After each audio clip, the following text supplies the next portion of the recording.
জয় হিন্দ প্রিয় স্টুডেন্টস, আমাদের আজকের এই গুরুত্বপূর্ণ ভিডিওটিতে আমরা মডেল পেপার 18 অর্থাৎ আমরা 18 নম্বর মডেল পেপারটি নিয়ে আলোচনা করব, যেটা তোমাদের সেকেন্ড সেমিস্টার অর্থাৎ যারা ক্লাস 11 এ পরীক্ষাতে যাচ্ছ 2026 সালের জন্য, তাদের জন্য আমরা এই মডেল পেপারটি আলোচনা করব।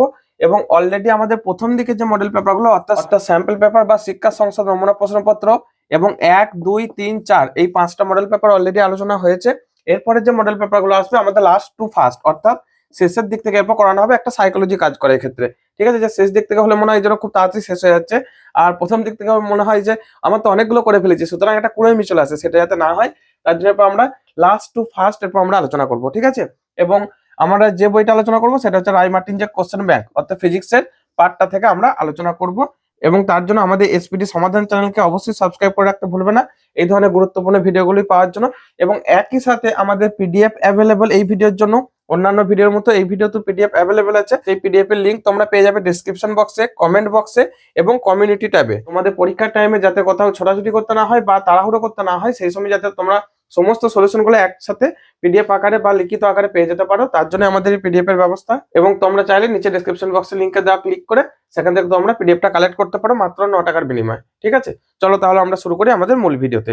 প্রথম কোশ্চেনটা কি দিয়েছে, যে গ্রহের গতি সম্পর্কিত কেপলারের তৃতীয় সূত্র থেকে নিউটনের মহাকর্ষ সূত্র প্রতিষ্ঠা করো। কেপলারের তৃতীয় সূত্র থেকে আমরা কি করব, মহাকর্ষ সূত্র অর্থাৎ নিউটনের মহাকর্ষ সূত্র প্রতিষ্ঠা করব। ঠিক আছে, নিউটনের মহাকর্ষ সূত্র এটা প্রতিষ্ঠা করব। তো কেপলারের তৃতীয় সূত্র কি বলছে, যে আমরা যদি ধরে নিই যে সূর্যকে একটা ফোকাসে রেখে পৃথিবী বা অন্যান্য গ্রহগুলো উপবৃত্তাকার কক্ষপথে ঘুরছে, তাহলে ওই উপবৃত্তাকার কক্ষপথে যে পরাক্ষ অর্থাৎ অর্ধ পরাক্ষটাকে যদি, অর্থাৎ এটা যদি একটা উপবৃত্তাকার কক্ষপথ হয়, এখানে ধরো মানে এই জায়গাটা পৃথিবী ঘুরছে, ঠিক আছে, এই জায়গাটায়, তো এইখানটা ধরো কোন একটা ফোকাসে সূর্য আছে, এই জায়গাটায় সূর্য কোথাও আছে, তো সেক্ষেত্রে এইটা হচ্ছে পরাক্ষ অর্থাৎ এ থেকে বি এই ডিস্টেন্সটা হচ্ছে পরাক্ষ, আর এখান থেকে ও থেকে বি, ও বি মানে হচ্ছে অর্ধ পরাক্ষ।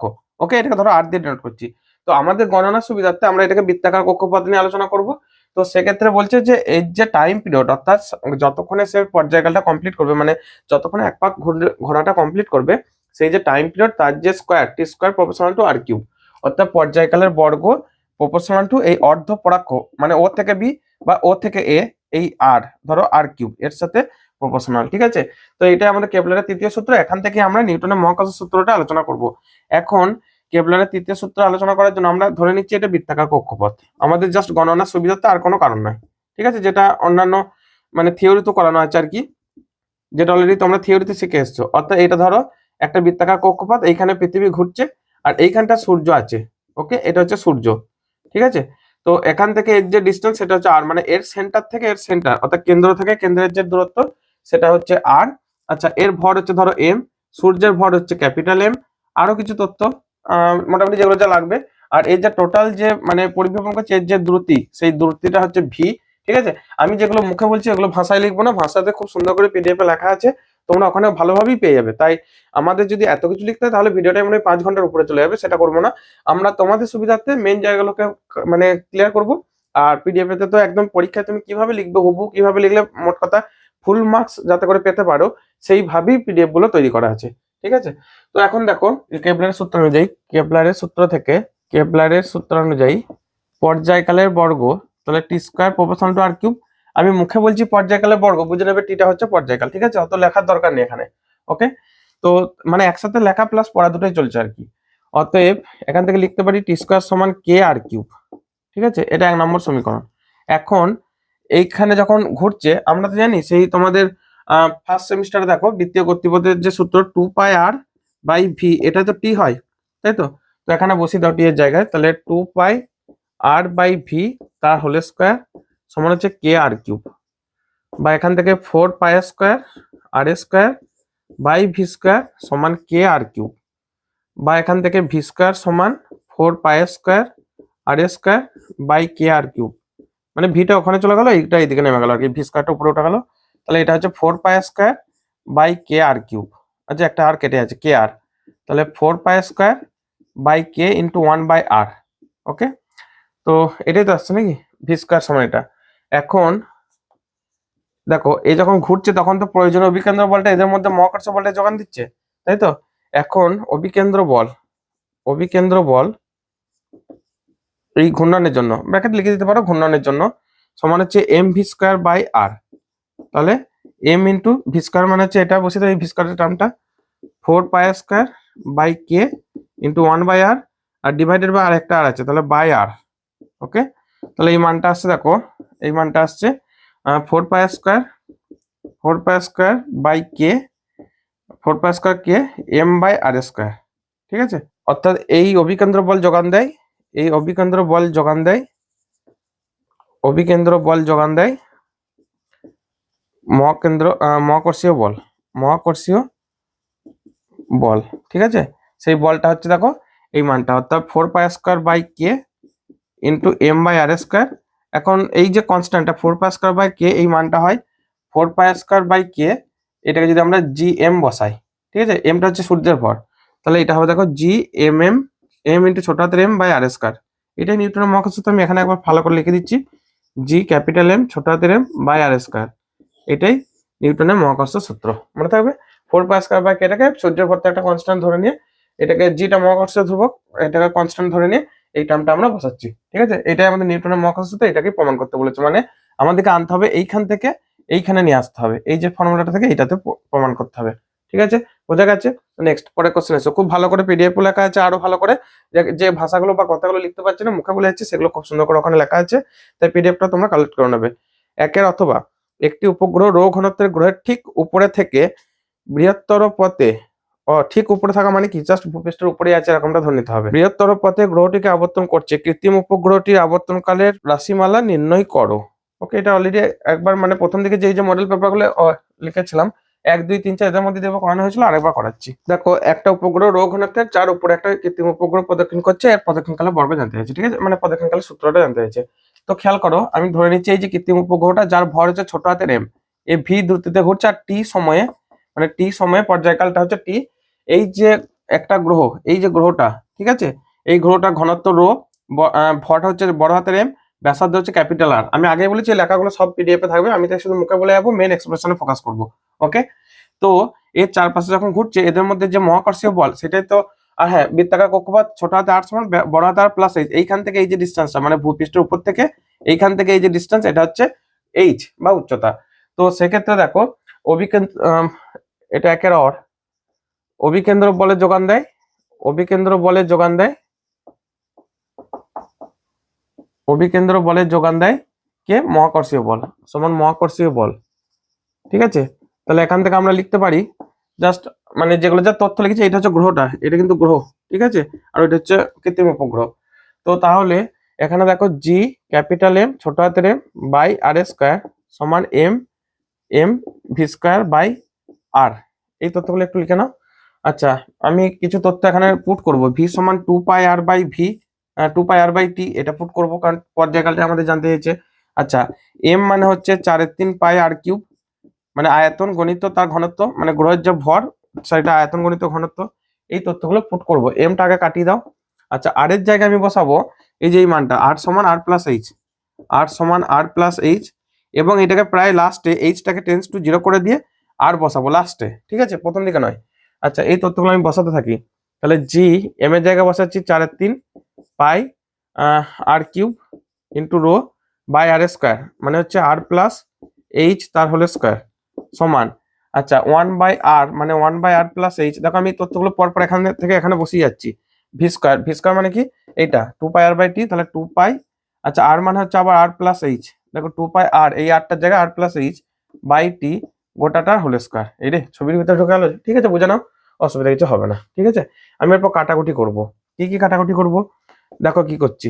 প্রথমত এই যে আর প্লাস এইচ একটা এখানে কেটে যাচ্ছে, এটা পুরোটা কেটে যাচ্ছে।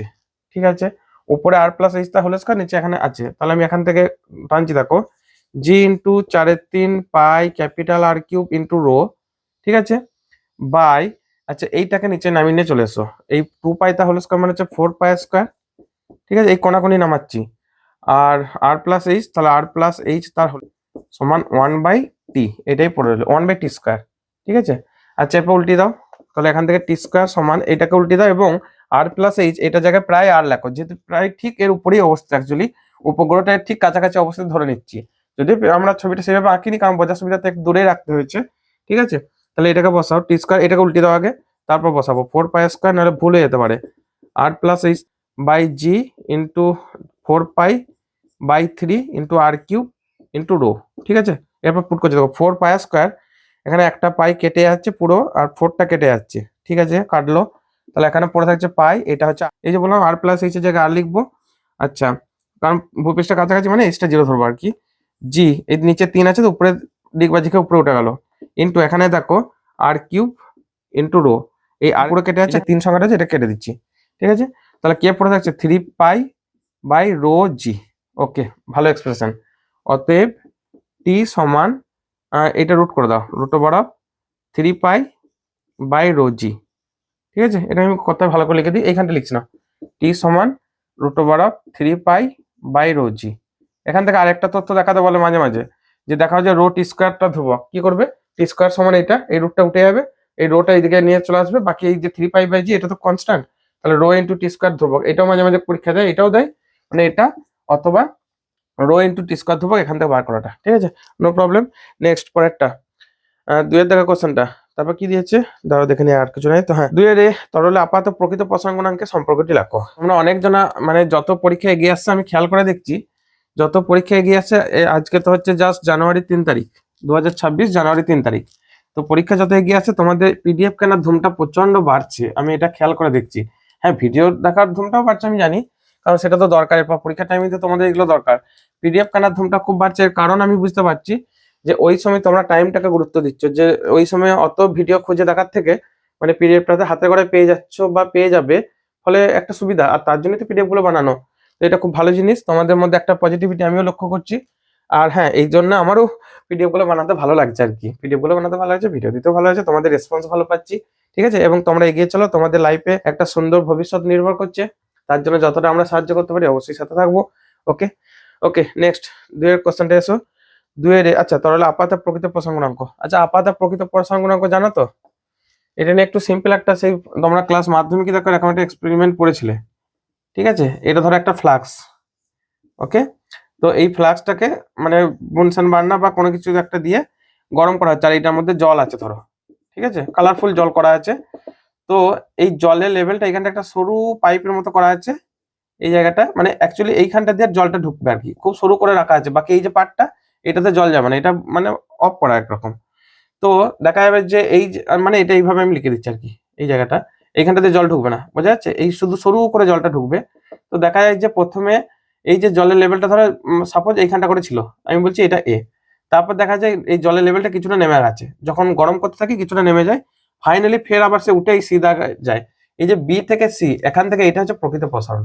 ঠিক আছে, আর বিসি মানে হচ্ছে দেখো এ বি প্লাস হচ্ছে এসি, তো প্রথমে এ থেকে বি নেমে যায়, তার কারণ হচ্ছে এই যে পাত্রটা আগে গরম হয়, সে প্রসারিত হয়ে যায়, ফলে তার জায়গাটা তো ফাঁকা পেয়ে যাচ্ছে, তরলটা নিচে দিকে চলে আসে কিছুটা। তো যে কারণে এ বিটা হচ্ছে তখন পাত্রের প্রসারণ মানে গামা, প্লাস এসিটা হচ্ছে তরলের আপাত প্রসারণ, তারপর যে তরলটা বাড়ছে সেটা হচ্ছে গামা মানে অ্যাপারেন্ট ভ্যালু। ঠিক আছে, তাহলে মনে রাখবে গামা রিয়েল ভ্যালু সমান হচ্ছে গামা জি মানে গ্লাস বা পাত্র যেটা বলবো আর কি, তার পাত্র প্রসারণ গুণাঙ্ক প্লাস গামা অ্যাপারেন্ট মানে আপাত প্রসারণ গুণাঙ্ক, অ্যাপারেন্ট মানে আপাত। আচ্ছা, আমি একটু ভাষায় লিখে দিচ্ছি, প্রকৃত প্রসারণ গুণাঙ্ক, প্রকৃত প্রসারণ গুণাঙ্ক ইকুয়ালস পাত্রের প্রসারণ গুণাঙ্ক, পাত্রের প্রসারণ গুণাঙ্ক।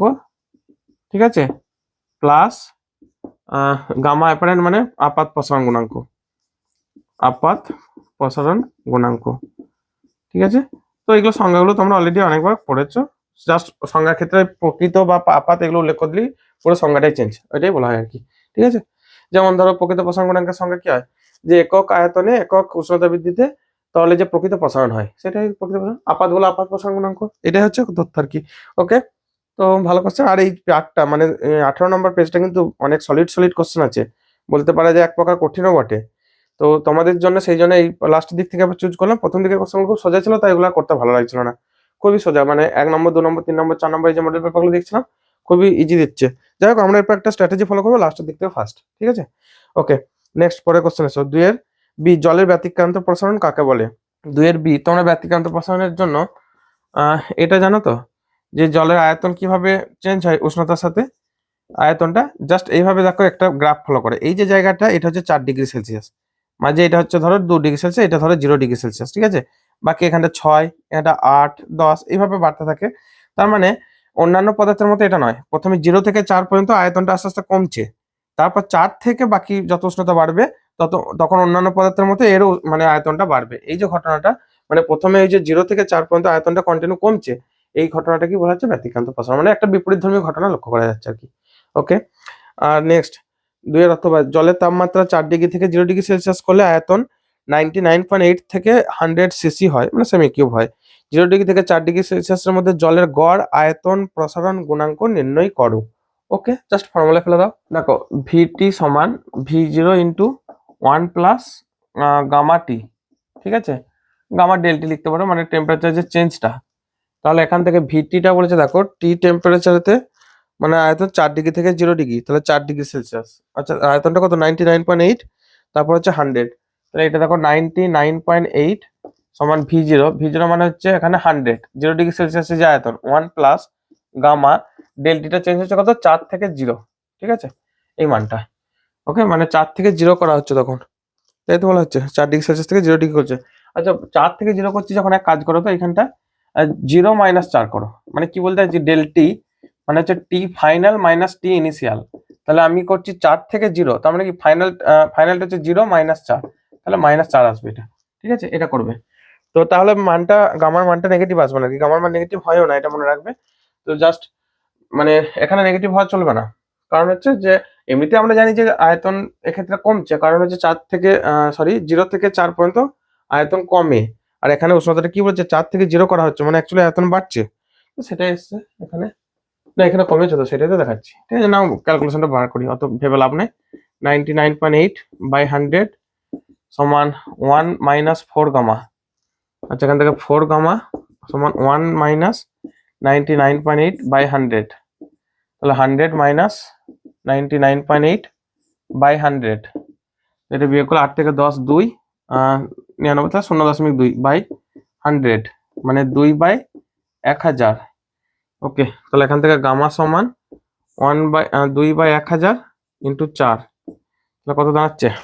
আচ্ছা উপর দিকে এক কাজ করো, 5 দিয়ে গুণ করে দাও নাকি, 2 2 4, তাহলে উপরে গুণ করো 5/1000 গণিত 2 গণিত 5, কেন করলাম নিচেটাকে 10 করার জন্য, তাহলে 5/10,000 মানে 5 ইন্টু 10⁻⁻1 2 3 4 4 পার ডিগ্রি সেলসিয়াস, ঠিক আছে। উত্তর কি দিয়েছে, উত্তরটা দেখে নিই দাঁড়াও। 0.0005, ঠিক আছে, 0.0005, তাহলে এটা হবে 0.0005 পার ডিগ্রি সেলসিয়াস। এর এককগুলো হয় পার ডিগ্রি সেলসিয়াস সমস্ত, মানে দৈর্ঘ্য প্রসারণ গুণাঙ্ক, আয়তন প্রসারণ গুণাঙ্ক, ক্ষেত্রফল প্রসারণ গুণাঙ্ক, সবগুলোর একক হচ্ছে পার ডিগ্রি সেলসিয়াস, ঠিক আছে। আচ্ছা এখানে একটা ইন্টারেস্টিং কথা মনে রাখবে যে কেন এটা নেগেটিভ যদি আসে তাহলে তোমাদের ভুল বলবে না, তাহলে লাস্টে এটা কথাটা লিখতে হবে তোমাদেরকে যে 4 ডিগ্রি সেলসিয়াস 0 থেকে 4 ডিগ্রি সেলসিয়াস উষ্ণতা পর্যন্ত আয়তন কমে, তাই এটা নেগেটিভ এসে কমার জন্য। আর আমি কি করেছি, ফাইনাল টেম্পারেচার 4 ডিগ্রি বলেছে, তার আয়তন এটা ফাইনাল 0 ডিগ্রিতে, তারপর যে আয়তনটা সেটা এত বলেছে, ঠিক আছে। 1 প্লাস গামা নিয়ে যাচ্ছি কত 4 থেকে 0, মানে ফাইনাল মাইনাস ইনিশিয়াল, যে 4 থেকে 0তে নিয়ে আসছে, সেই জন্য এখানে নেগেটিভটা দেখো আসেনি। খুব মানে সুচারুভাবে বা মানে কি বলবো সুপরিকল্পিতভাবে নেগেটিভটাকে আমরা অ্যাভয়েড করে নিয়েছি, ঠিক আছে, অসুবিধা নেই, এলেও কোনো চাপ নাই। নেক্সট 2 এর অথবা হলো, তাই তো, হ্যাঁ 2 এর অথবা 3 একটা নির্দিষ্ট পরিমাণ আদর্শ গ্যাসের নির্দিষ্ট পরিমাণ আদর্শ গ্যাসের আয়তন একবার ধীরে ধীরে আরেকবার দ্রুত গতিতে বাড়িয়ে দ্বিগুণ করা হলো, কোন ক্ষেত্রে কৃতকার্য বেশি হবে, লেখচিত্রের সাহায্যে ব্যাখ্যা করো। ওকে, মানে কি বলতে চাইছে বুঝতে পারছো তো, ধীরে ধীরে মানে হচ্ছে সমউষ্ণ প্রক্রিয়া, ধীরে ধীরে এর মানে হচ্ছে ধীরে ধীরে মানে সমউষ্ণ, মানে আস্তে আস্তে যখন কোনো প্রসেস ঘটে তখন সে মানে বাইরের বা চারিপার্শ্বিকের সাথে সে কিন্তু তার টেম্পারেচার মানে তাপটা আদান প্রদান করার সুবিধা পায়, ফলে তার টেম্পারেচারটা ব্যালেন্স করে নেয়, মানে কমলে বেশি করে নেয়, বেশি হলে কমিয়ে নেয়, এই ঘটনাগুলো ঘটে। তার মানে সেটা হয় টেম্পারেচার যেহেতু একই থাকে তাহলে সেটা হচ্ছে সমউষ্ণ। আর দূরত্ব যেটা হয় সেক্ষেত্রে তাপে আদান প্রদান করার কোনো সুযোগ হয় না, মানে তাপ আদান প্রদানটা জিরো, তাপ যখন আদান প্রদান হচ্ছে না রুদ্ধ তাপ, তাহলে দ্রুত যে কোনো ঘটনার জন্য সেটাকে বলা হয় রুদ্ধতাপীয়। এখন দুটো প্রসেসই আয়তনটা দ্বিগুণ করা হয়েছে, কি করা হয়েছে, আয়তনটা দেখো দ্বিগুণ করা হয়েছে, ডাবল। তাহলে আমরা এখানে কি করতে পারি, দেখো আমি দুটো গ্রাফ আঁকছি, খুব ভালো করে আঁকার চেষ্টা করছি। এইটা ধরো আয়তনটা ডবল, তাহলে এইদিকে আয়তন প্লট করছি, আর এদিকটা ধরো পি প্লট করছি, ঠিক আছে, এটা একটা। তো প্রথমটা ক্ষেত্রে ধীরে ধীরে আয়তন, এটা ভি, এটা হচ্ছে 2v, বোঝা যাচ্ছে কথা? এখান থেকে এটা ভি, এটা 2v। তো তাহলে এইখান করে পয়েন্টটা আসবে, ফাইনাল পয়েন্টটা কিন্তু এর সোজাসুজি কোথাও আসবে। ভালো করে বোঝো, আমি একটু চেঞ্জ করে নিই। এর সোজাসুজি কোথাও আসবে, মানে এইটা ভি আর এটা হচ্ছে 2v সোজাসুজি ফাইনাল পয়েন্ট, ভি এর সোজাসুজি ইনিশিয়াল পয়েন্ট, এটা আসবে। এরপর দেখো আমি কি করছি, এইটাই ইন্টারেস্টিং জিনিস। প্রথমে আমি একটা এরকম করে করতে পারি, সে কিন্তু ছিল অ্যাকচুয়ালি একই অবস্থায়, মানে তার এই মুহূর্তে ইনিশিয়াল অবস্থায় আয়তন আর চাপটা একই আছে। পরবর্তীকালে আয়তনটা আমি এইভাবে বাড়াইছি, একটা রুদ্ধতাপীয় একটা চালনা, মানে এই অ্যাকচুয়াল পয়েন্টটা স্টার্ট হবে এখান থেকেই। সে একটা নির্দিষ্ট অবস্থাতে আছে, সেইটাকে দ্রুত আরেকবার ধীরে ধীরে, তাহলে ধীরে ধীরে করলেও কিন্তু এই যে গ্রাফটা দেখছো, এই সোজাই কিন্তু যেতে হবে, নাহলে এর বাইরে বেরিয়ে গেলে 2v থেকে বেরিয়ে যাবে, মানে ডবলের থেকে বেরিয়ে যাবে। সেক্ষেত্রে দেখো আমরা কি আঁকবো, সমজ না, এটা হচ্ছে রুদ্ধতাপীয়, ঠিক আছে, মানে দ্রুত যে ঘটনাটা ঘটবে, খুব ছোট করে লিখলাম রুদ্ধতাপীয়, আর এইটার ক্ষেত্রে এইভাবে আসবে। দেখো তো গ্রাফটা বুঝতে পারলে কিনা। আমি আবার একবার আলোচনা করছি। প্রথমে গ্যাসটা একটা নির্দিষ্ট স্টেটে ছিল, এটা হচ্ছে সেই নির্দিষ্ট স্টেট, ক্লিয়ার? আচ্ছা, নির্দিষ্ট স্টেট থেকে আবার দ্রুত নামাচ্ছে, আর দ্রুত নামানো মানে কি, রুদ্ধতাপীয়।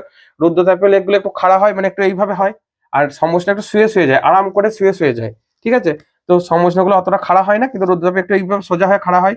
সেই একটা গ্রাফ হচ্ছে এটা, আর একটা এখান থেকে এটা আছে, এবং এই যে দুটো পয়েন্ট, এটা ধরো বি পয়েন্ট, এটা ধরো সি পয়েন্ট, দুটোই কিন্তু 2v-তে আছে। দেখো এই সোজা 2v, মানে এটা এইদিকে ভি প্লট করছি, তার সোজাসুজি 2v, আর এইটা দেখো সবাই কিন্তু এই জায়গাটা ছিল, ঠিক আছে? এটা হচ্ছে ভি।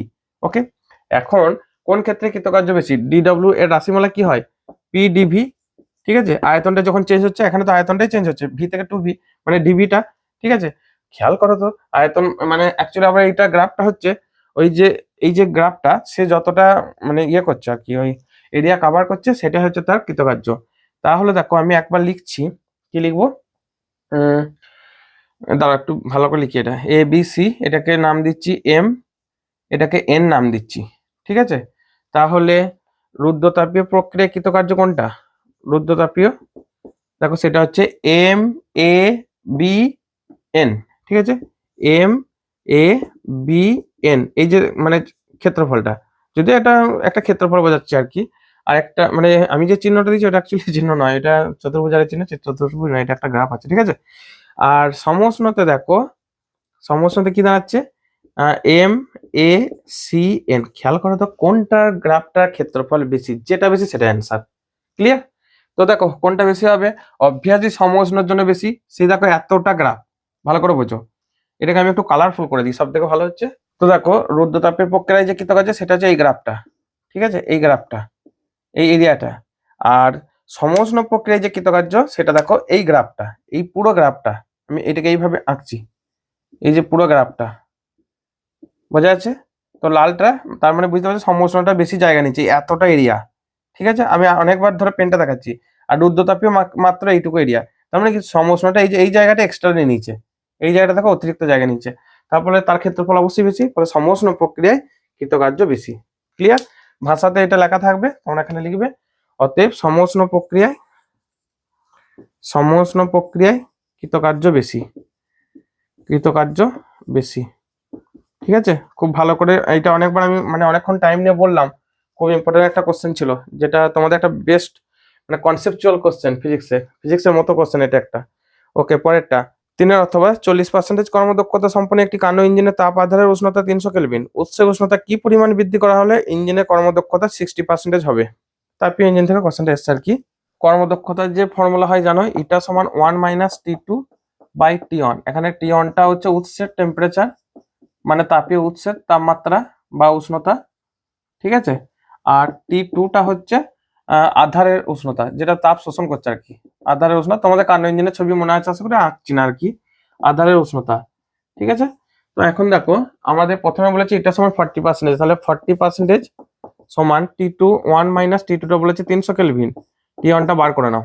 তাহলে এখান থেকে 40% মানে 2/5 -1 সমান -300/T1, তাহলে এখান থেকে 300/T1 সমান 3/5, 300/T1 সমান 3/5, তাহলে এখান থেকে T1 সমান হচ্ছে কত, 3 100 500 কেলভিন। ওকে, দ্বিতীয় ক্ষেত্রে এটাকে আমি অন্য একটা নাম দেবো, T1 প্রাইম নাম দিয়ে দেবো। তখন বলছে এটাটা 60%, তাহলে 60% সমান 1 - T2টা 300 আছে, আর T1টা কত হচ্ছে, T1টা আমি T1 প্রাইম নাম দিচ্ছি, ঠিক আছে? এটা T1 প্রাইম। ওকে, তাহলে এখান থেকে দেখো এটা 60% মানে 3/5, 3/5 - 1 সমান -300 বাই T1 প্রাইম। তাহলে এখান থেকে 300 বাই T1 প্রাইম সমান হচ্ছে 2/5। তাহলে এখান থেকে T1 প্রাইম মানে হচ্ছে 1500 বাই 2, 1500 বাই 2 মানে 750 কেলভিন। তাহলে টেম্পারেচারটা ছিল কত, মানে তাপীয় যে উৎস 500 কেলভিন, এখন করতে হয়েছে কত 750 কেলভিন, বাড়াতে হয়েছে কত। অতএব তাপীয় উৎসের তাপমাত্রা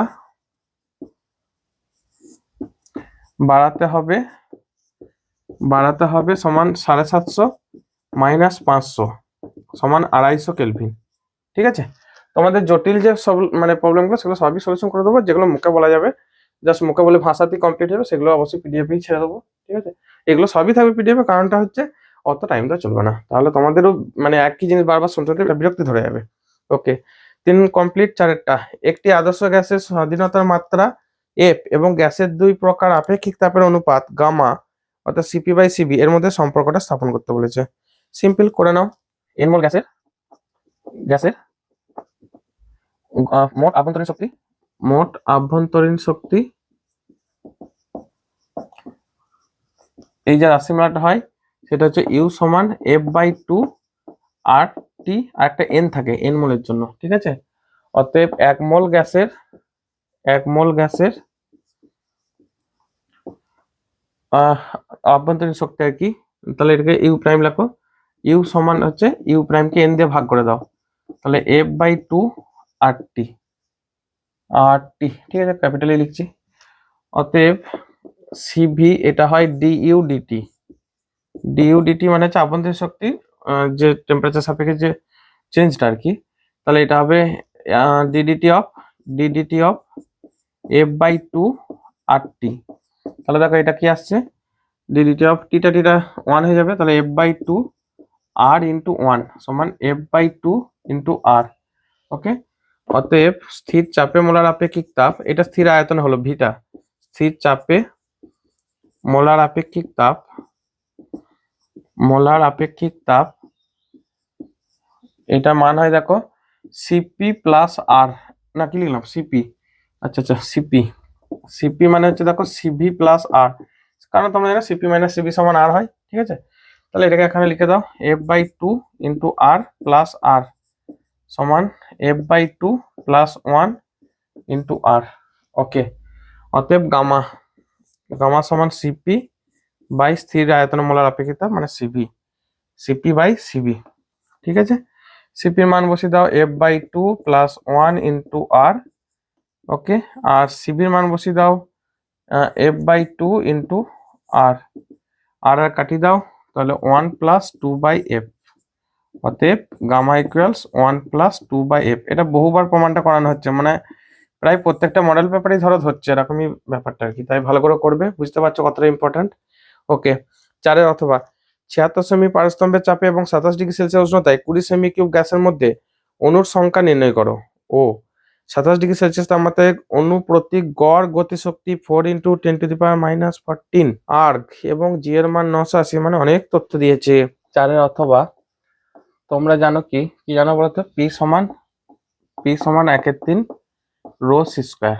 ঠিক আছে, রো মানে হচ্ছে 1/3 টোটাল ভর, গ্যাসের ভর বা গ্যাসের আয়তন ইন্টু সি স্কয়ার।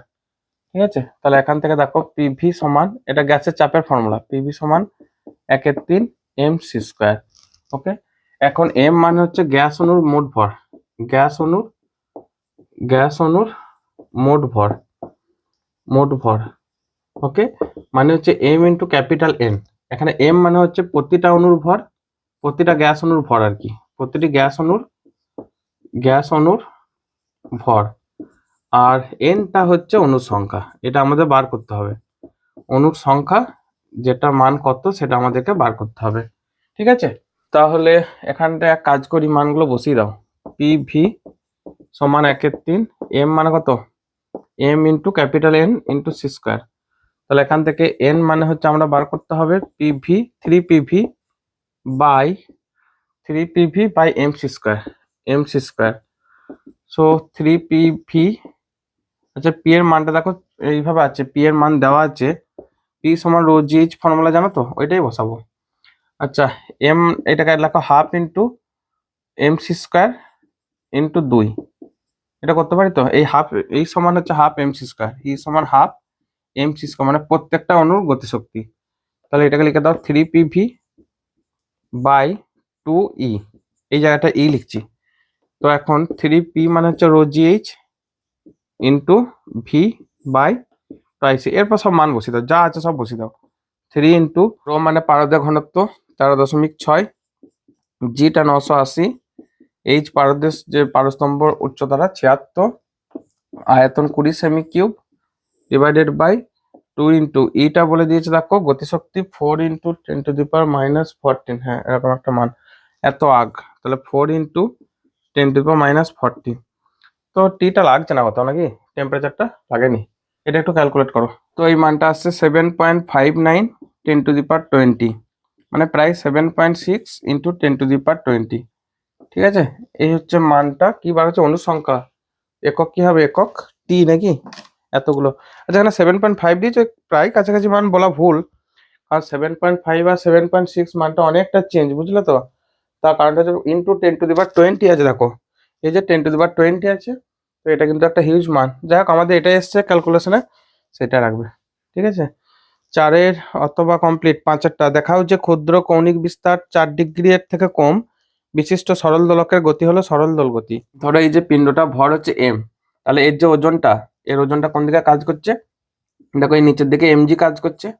ঠিক আছে, আর এই যে থিটা অ্যাঙ্গেলটা লেস দেন 4 ডিগ্রি বলেছে, মানে থিটা লেস দেন 4 ডিগ্রি। তো সেক্ষেত্রে এই যে আমি বাঁকটা দেখাইছি, এটা অ্যাকচুয়ালি একটা স্ট্রেট লাইন ভেবে নেওয়া যায়, যে দোলকটা এইভাবে আসছে যাচ্ছে। ওকে, তো তাহলে এটাকে আমি যদি একটা বাঁক হিসাবে, মানে স্ট্রেট লাইন যদি কল্পনা করি, এইভাবে একটা স্ট্রেট লাইন, তাহলে পিণ্ডটা মোটামুটি এই জায়গাটা থাকবে। ঠিক আছে, এই জায়গাটার পরিবর্তে আমি সেইভাবে একটু দেখাচ্ছি, যে এটা এতটাই স্ট্রেট লাইন, এই জায়গাটা মুছে দিয়ে দেখো এইভাবেই দেখাচ্ছি, যে এটা জাস্ট একটা স্ট্রেট লাইন বরাবর থাকবে, এতটাই কম, মানে হালকা দুলবে, হালকা। ওই হালকা দোলাটার জন্য আমরা মানে এরকম ভাবে বৃত্তাকার না দিকে জাস্ট এই বরাবর আসা যা করবে, এটা ধরে নিচ্ছি। ওকে, তো খেয়াল করো এক্ষেত্রে এমজিটা কিন্তু এই নিচের দিকে, তাহলে এই বরাবর এর একটা উপাংশ কাজ করছে না, এই বরাবর এটা, বা আমি এইখানে ছবিটা দেখাই, ওইটা যেহেতু ধারে চলে গেছে, এটা এমজি নিচের দিকে, তাহলে এই বরাবর একটা উপাংশ এমজি কস থিটা দেখো কাজ করছে। ঠিক আছে, এটা থিটা হবে, মানে এটা থিটা হওয়া মানে এটা অনুরূপ কোণ, এটা একটা ভেদক, এই অংশটার সাথে এই অংশটা প্যারালাল। ওকে, তাহলে এটা থিটা হবে। তো সেক্ষেত্রে ভিতর দিকে যে অ্যাঙ্গেলটা, যে ফোর্সটা কাজ করছে, এটা হচ্ছে এমজি সাইন থিটা। ঠিক আছে, এমজি সাইন থিটা। তোমরা যদি বৃত্তাকার পথ ধরতে তাহলে স্পর্শক বরাবর হতো, আমি সেটা দেখাইনি আর কি।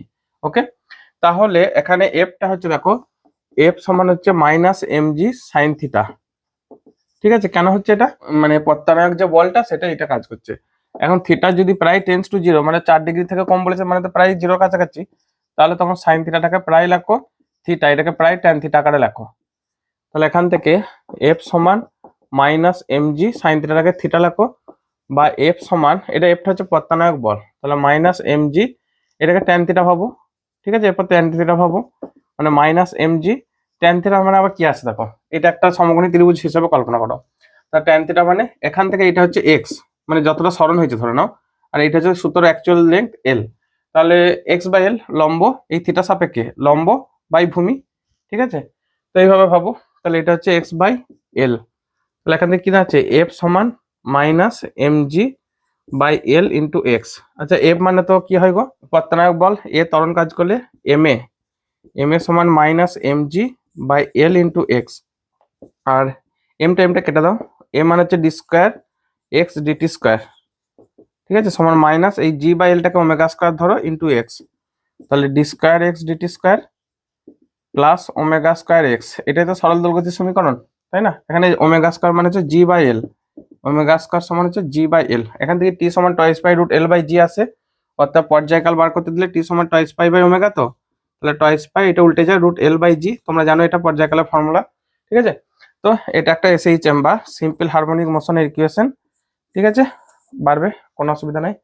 আর এইখানটাকে সরল, মানে সরলরৈখিক করে নেবে, যেহেতু লিখে দেবে 4 ডিগ্রি থেকে কম, আমি আগে যে ছবি নিয়ে গেছিলাম এইভাবে বৃত্তাকার, ওই পথটা দেখানোর দরকার নেই। ঠিক আছে, ওটা বড় অ্যাঙ্গেলের জন্য হয়। আচ্ছা 5 অথবা কোন সরল দোলগতির সমীকরণ এটা দেওয়া আছে, সেখানে এক্স সরণ টি সময় দোলনের বিস্তার নির্ণয় করো, জাস্ট ওটা গোটা করে দাও, ভাঙা আছে দেখো গোটা করে দাও। কি বলেছি, ভাঙা আছে মানে সাইন আছে কস আছে, দুটোকে গোটা করার জন্য এই 15 আর 8 এদের স্কোয়ার করে রুট করো, অর্থাৎ 15 তার স্কোয়ার 8 তার স্কোয়ার দিয়ে যোগ করে রুট করে নাও। 225 প্লাস 64 মানে রুট 289, মানে 17, এটাই অ্যান্সার হবে অ্যাকচুয়ালি। ঠিক আছে, 17 কি লিখলাম এটা, ওকে। তো এটাকে 17 দেওয়া কমন নাও, তাহলে 8/17 সাইন ওমেগা টি প্লাস 15/17 কস ওমেগা। তোমাদের অ্যান্সার কিন্তু চলে এসছে, আমি জাস্ট ইকুয়েশনটা করে আবার দেখাচ্ছি। ঠিক আছে, এই 17টা হচ্ছে অ্যান্সার, এটাই মানে বিস্তার, রেজাল্টেন্ট বিস্তার।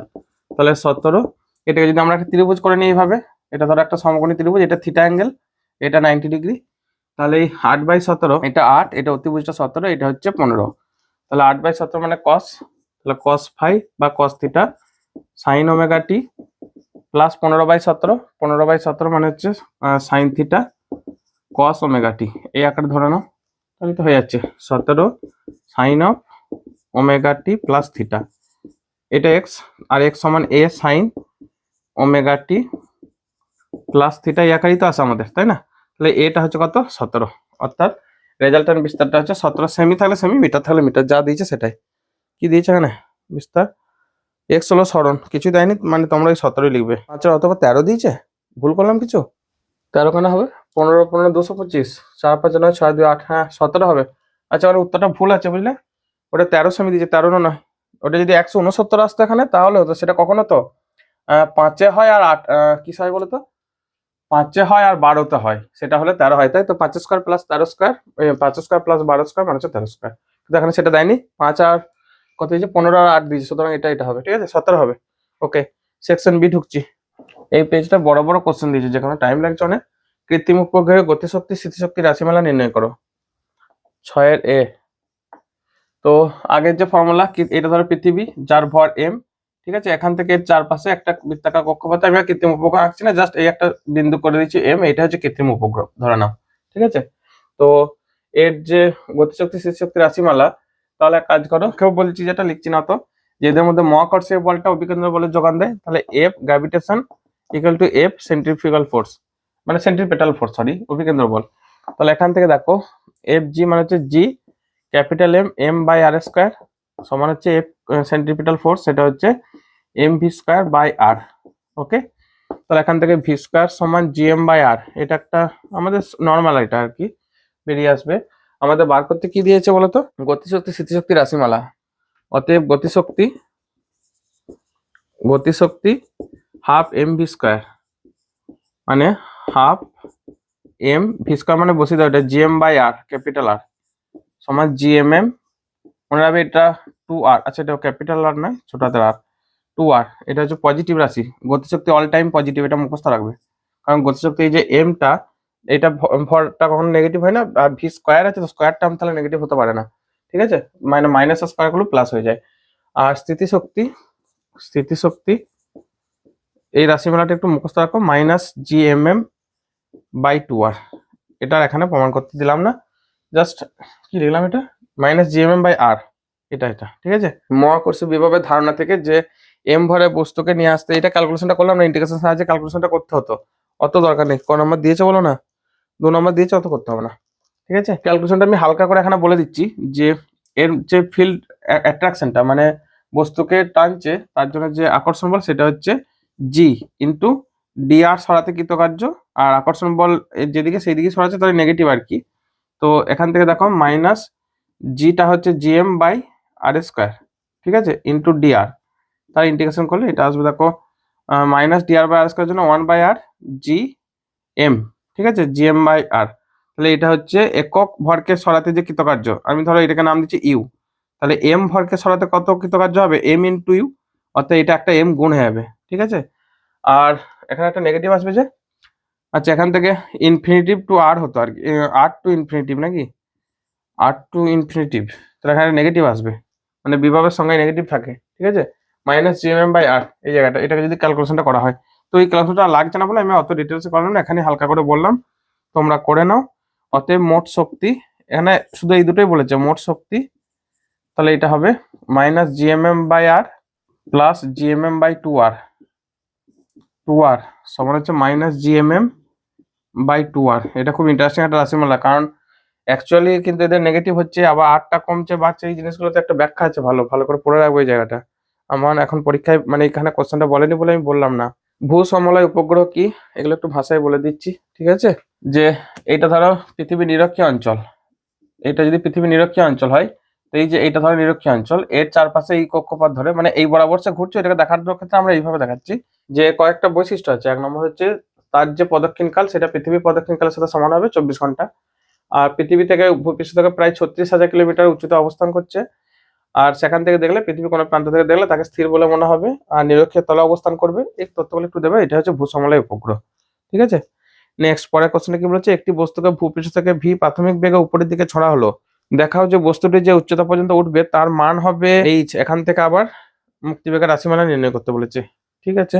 আচ্ছা, এটা আমরা কাজে লাগাবো। এই যে ফর্মুলাটা স্থিতিশক্তির রাশিমালাটা, একটু আগে ক্যালকুলেশনটা দেখালাম ছোট করে, তো এই ক্যালকুলেশনের রাশিমালাটা এখান থেকে আমরা স্থিতিশক্তির রাশিমালাটা আমরা কাজে লাগাবো। ধরো এটা পৃথিবী, এম ভরের পৃথিবী, যার ব্যাসার্ধ এখান থেকে হচ্ছে আর, ঠিক আছে? আর এখান থেকে আমি এইচ উচ্চতায়, ধরো এখান থেকে এটা হচ্ছে এইচ, এইখানে একটা ছোট বস্তু এম ভরকে ছুড়লাম, ওকে? এবং এইখান থেকে যে বেগটা সেটা হচ্ছে ভি বেগে ছুড়লাম, ভূপৃষ্ঠ থেকে ছড়া হচ্ছে অ্যাকচুয়ালি, ঠিক আছে? তাহলে এটা ধরো আমি নাম দিচ্ছি এ বিন্দু, এটা হচ্ছে বি বিন্দু। আমরা শক্তির সংরক্ষণ সূত্র থেকে কি বলতে পারি? আচ্ছা, আগে একটা কথা বলে দিই, এতে বস্তুটির স্থিতিশক্তি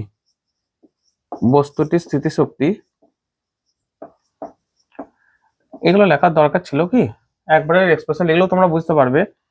দেখো একটু আগে স্থিতিশক্তির রাশিমালাটা লিখেছিলাম ইউ সমান মাইনাস জি ক্যাপিটাল এম ছোট হাতের এম বাই আর। এখানে আর মানে হচ্ছে এইখান থেকে এই ডিস্টেন্স, মানে এ তে মানে হচ্ছে পৃথিবীর ব্যাসার্ধটা কাজে লাগবে, অর্থাৎ সেন্টার থেকে এই ডিস্টেন্স আর এখান থেকে হলো এইচ, তাহলে minus G M M by capital R, ঠিক আছে? এইচ উচ্চতায় বিতে মানে হচ্ছে এইচ উচ্চতায়, আরে এইচ উচ্চতার উষ্ণতাটা হয়ে যাচ্ছে না, মানে এতটাই উষ্ণতা লিখলে অভ্যস্ত হয়ে গেছি। এইচ উচ্চতায় বস্তুটির স্থিতিশক্তি মাইনাস জি এম এম, আর এর জায়গায় লেখো আর প্লাস এইচ, ঠিক আছে? আচ্ছা, এরপর বলছে এখান থেকে বস্তুটাকে ভি বেগে ছড়া হচ্ছে, তাহলে গতিশক্তি কত? এতে গতিশক্তি দেখো এটা হচ্ছে হাফ এমভি স্কয়ার, ওকে? আর সে বি পর্যন্ত উঠেছে, তাহলে সর্বোচ্চ উচ্চতায় গেলে তো আর স্থির হয়ে যায়, তখন তো আর উঠতে পারে না, তাই না? তাহলে বিতে গতিশক্তি বেগটা ওখানে দেখো 0 হয়ে যাচ্ছে সর্বোচ্চ উচ্চতায়, সমান half MV square, half into 0 square মানে 0, ওকে? অতএব ই মানে টোটাল এনার্জি অ্যাট ই সমান টোটাল এনার্জি অ্যাট বি। শক্তির সংরক্ষণ সূত্র অ্যাপ্লাই করো, শক্তির সংরক্ষণ সূত্র, ঠিক আছে? তো তাহলে দেখো টোটাল এনার্জি অ্যাট এ তে স্থিতিশক্তি কত? মাইনাস জি ক্যাপিটাল এম ছোট হাতের M by capital R plus গতিশক্তি কত? এ তে গতিশক্তি এটা হাফ এমভি স্কয়ার, বি তে গতিশক্তি কত? 0। আচ্ছা, বি তে স্থিতিশক্তি কত? Minus G M M by R plus H, okay? তাহলে আমাদের কি বার করতে বলেছে? ভিটা নাকি? এখান থেকে ভিটা বার কর না, তোমরা পারবে না, এইচটা বার করতে বলেছে। তো এইচ যখন বলেছে কাটাকুটি করে দিই আগে, এই ছোট হাতের এমটা সবার মধ্যে কাটিয়ে দাও, এই ছোট হাতের এমটা, ঠিক আছে? আর কিছু কাটবে না তো? না, কাটছে না।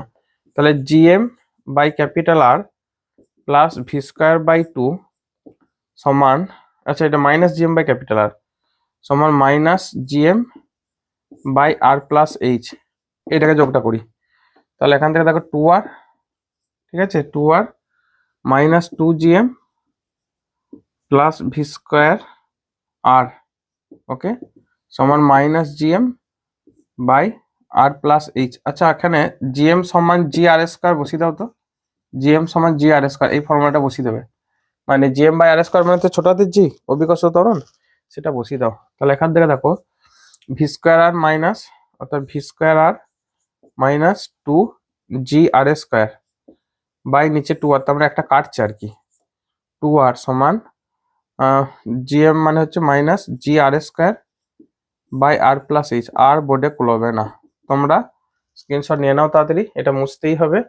আচ্ছা, এখান থেকে একটা আর কাটালে V square minus 2gr by 2 সমান হচ্ছে এইখানে minus G R square by R plus H, minus G R square by R plus H. আমাকে এই এইচটা আলাদা করে নিতে হবে, ঠিক আছে? আমি উপর দিকটা মুছে দিয়ে, আশা করি তোমাদের এখানটা কোনো অসুবিধা হবে না, ঠিক আছে? তো এটা মুছেই করছি। তাহলে দেখো আমরা উল্টে দিচ্ছি, এখান থেকে এটা উল্টে দাও, 2 by V square minus 2gr সমান হচ্ছে R plus H by G R square, একটা মাইনাস আছে, তাহলে এখান থেকে আর প্লাস এইচ, মাইনাসটা ওইদিকে গুণ করে দাও, minus two G R square by V square minus two G R. ঠিক আছে, ওকে। তাহলে এখান থেকে এইচ সমান, এটা আর বিয়োগ করো, minus R minus two G R square by V square minus two G R. Okay, বিয়োগটা করছি, আবার মুছতে হবে। তোমরা অলরেডি লিখে দেবে এটা একটু ভালো করে। বড় এক্সপ্রেশন দিদি যে বলছি না, এই পেজটা ভালো কঠিন কঠিন অঙ্ক দিয়েছে, মানে একটু বড় বড় দিয়েছে, কঠিন কিছু বলবো না। Minus V square R plus two G R square minus two G R square by V square minus two G R. এটা কেটে যাচ্ছে, তাহলে কি দাঁড়ালো?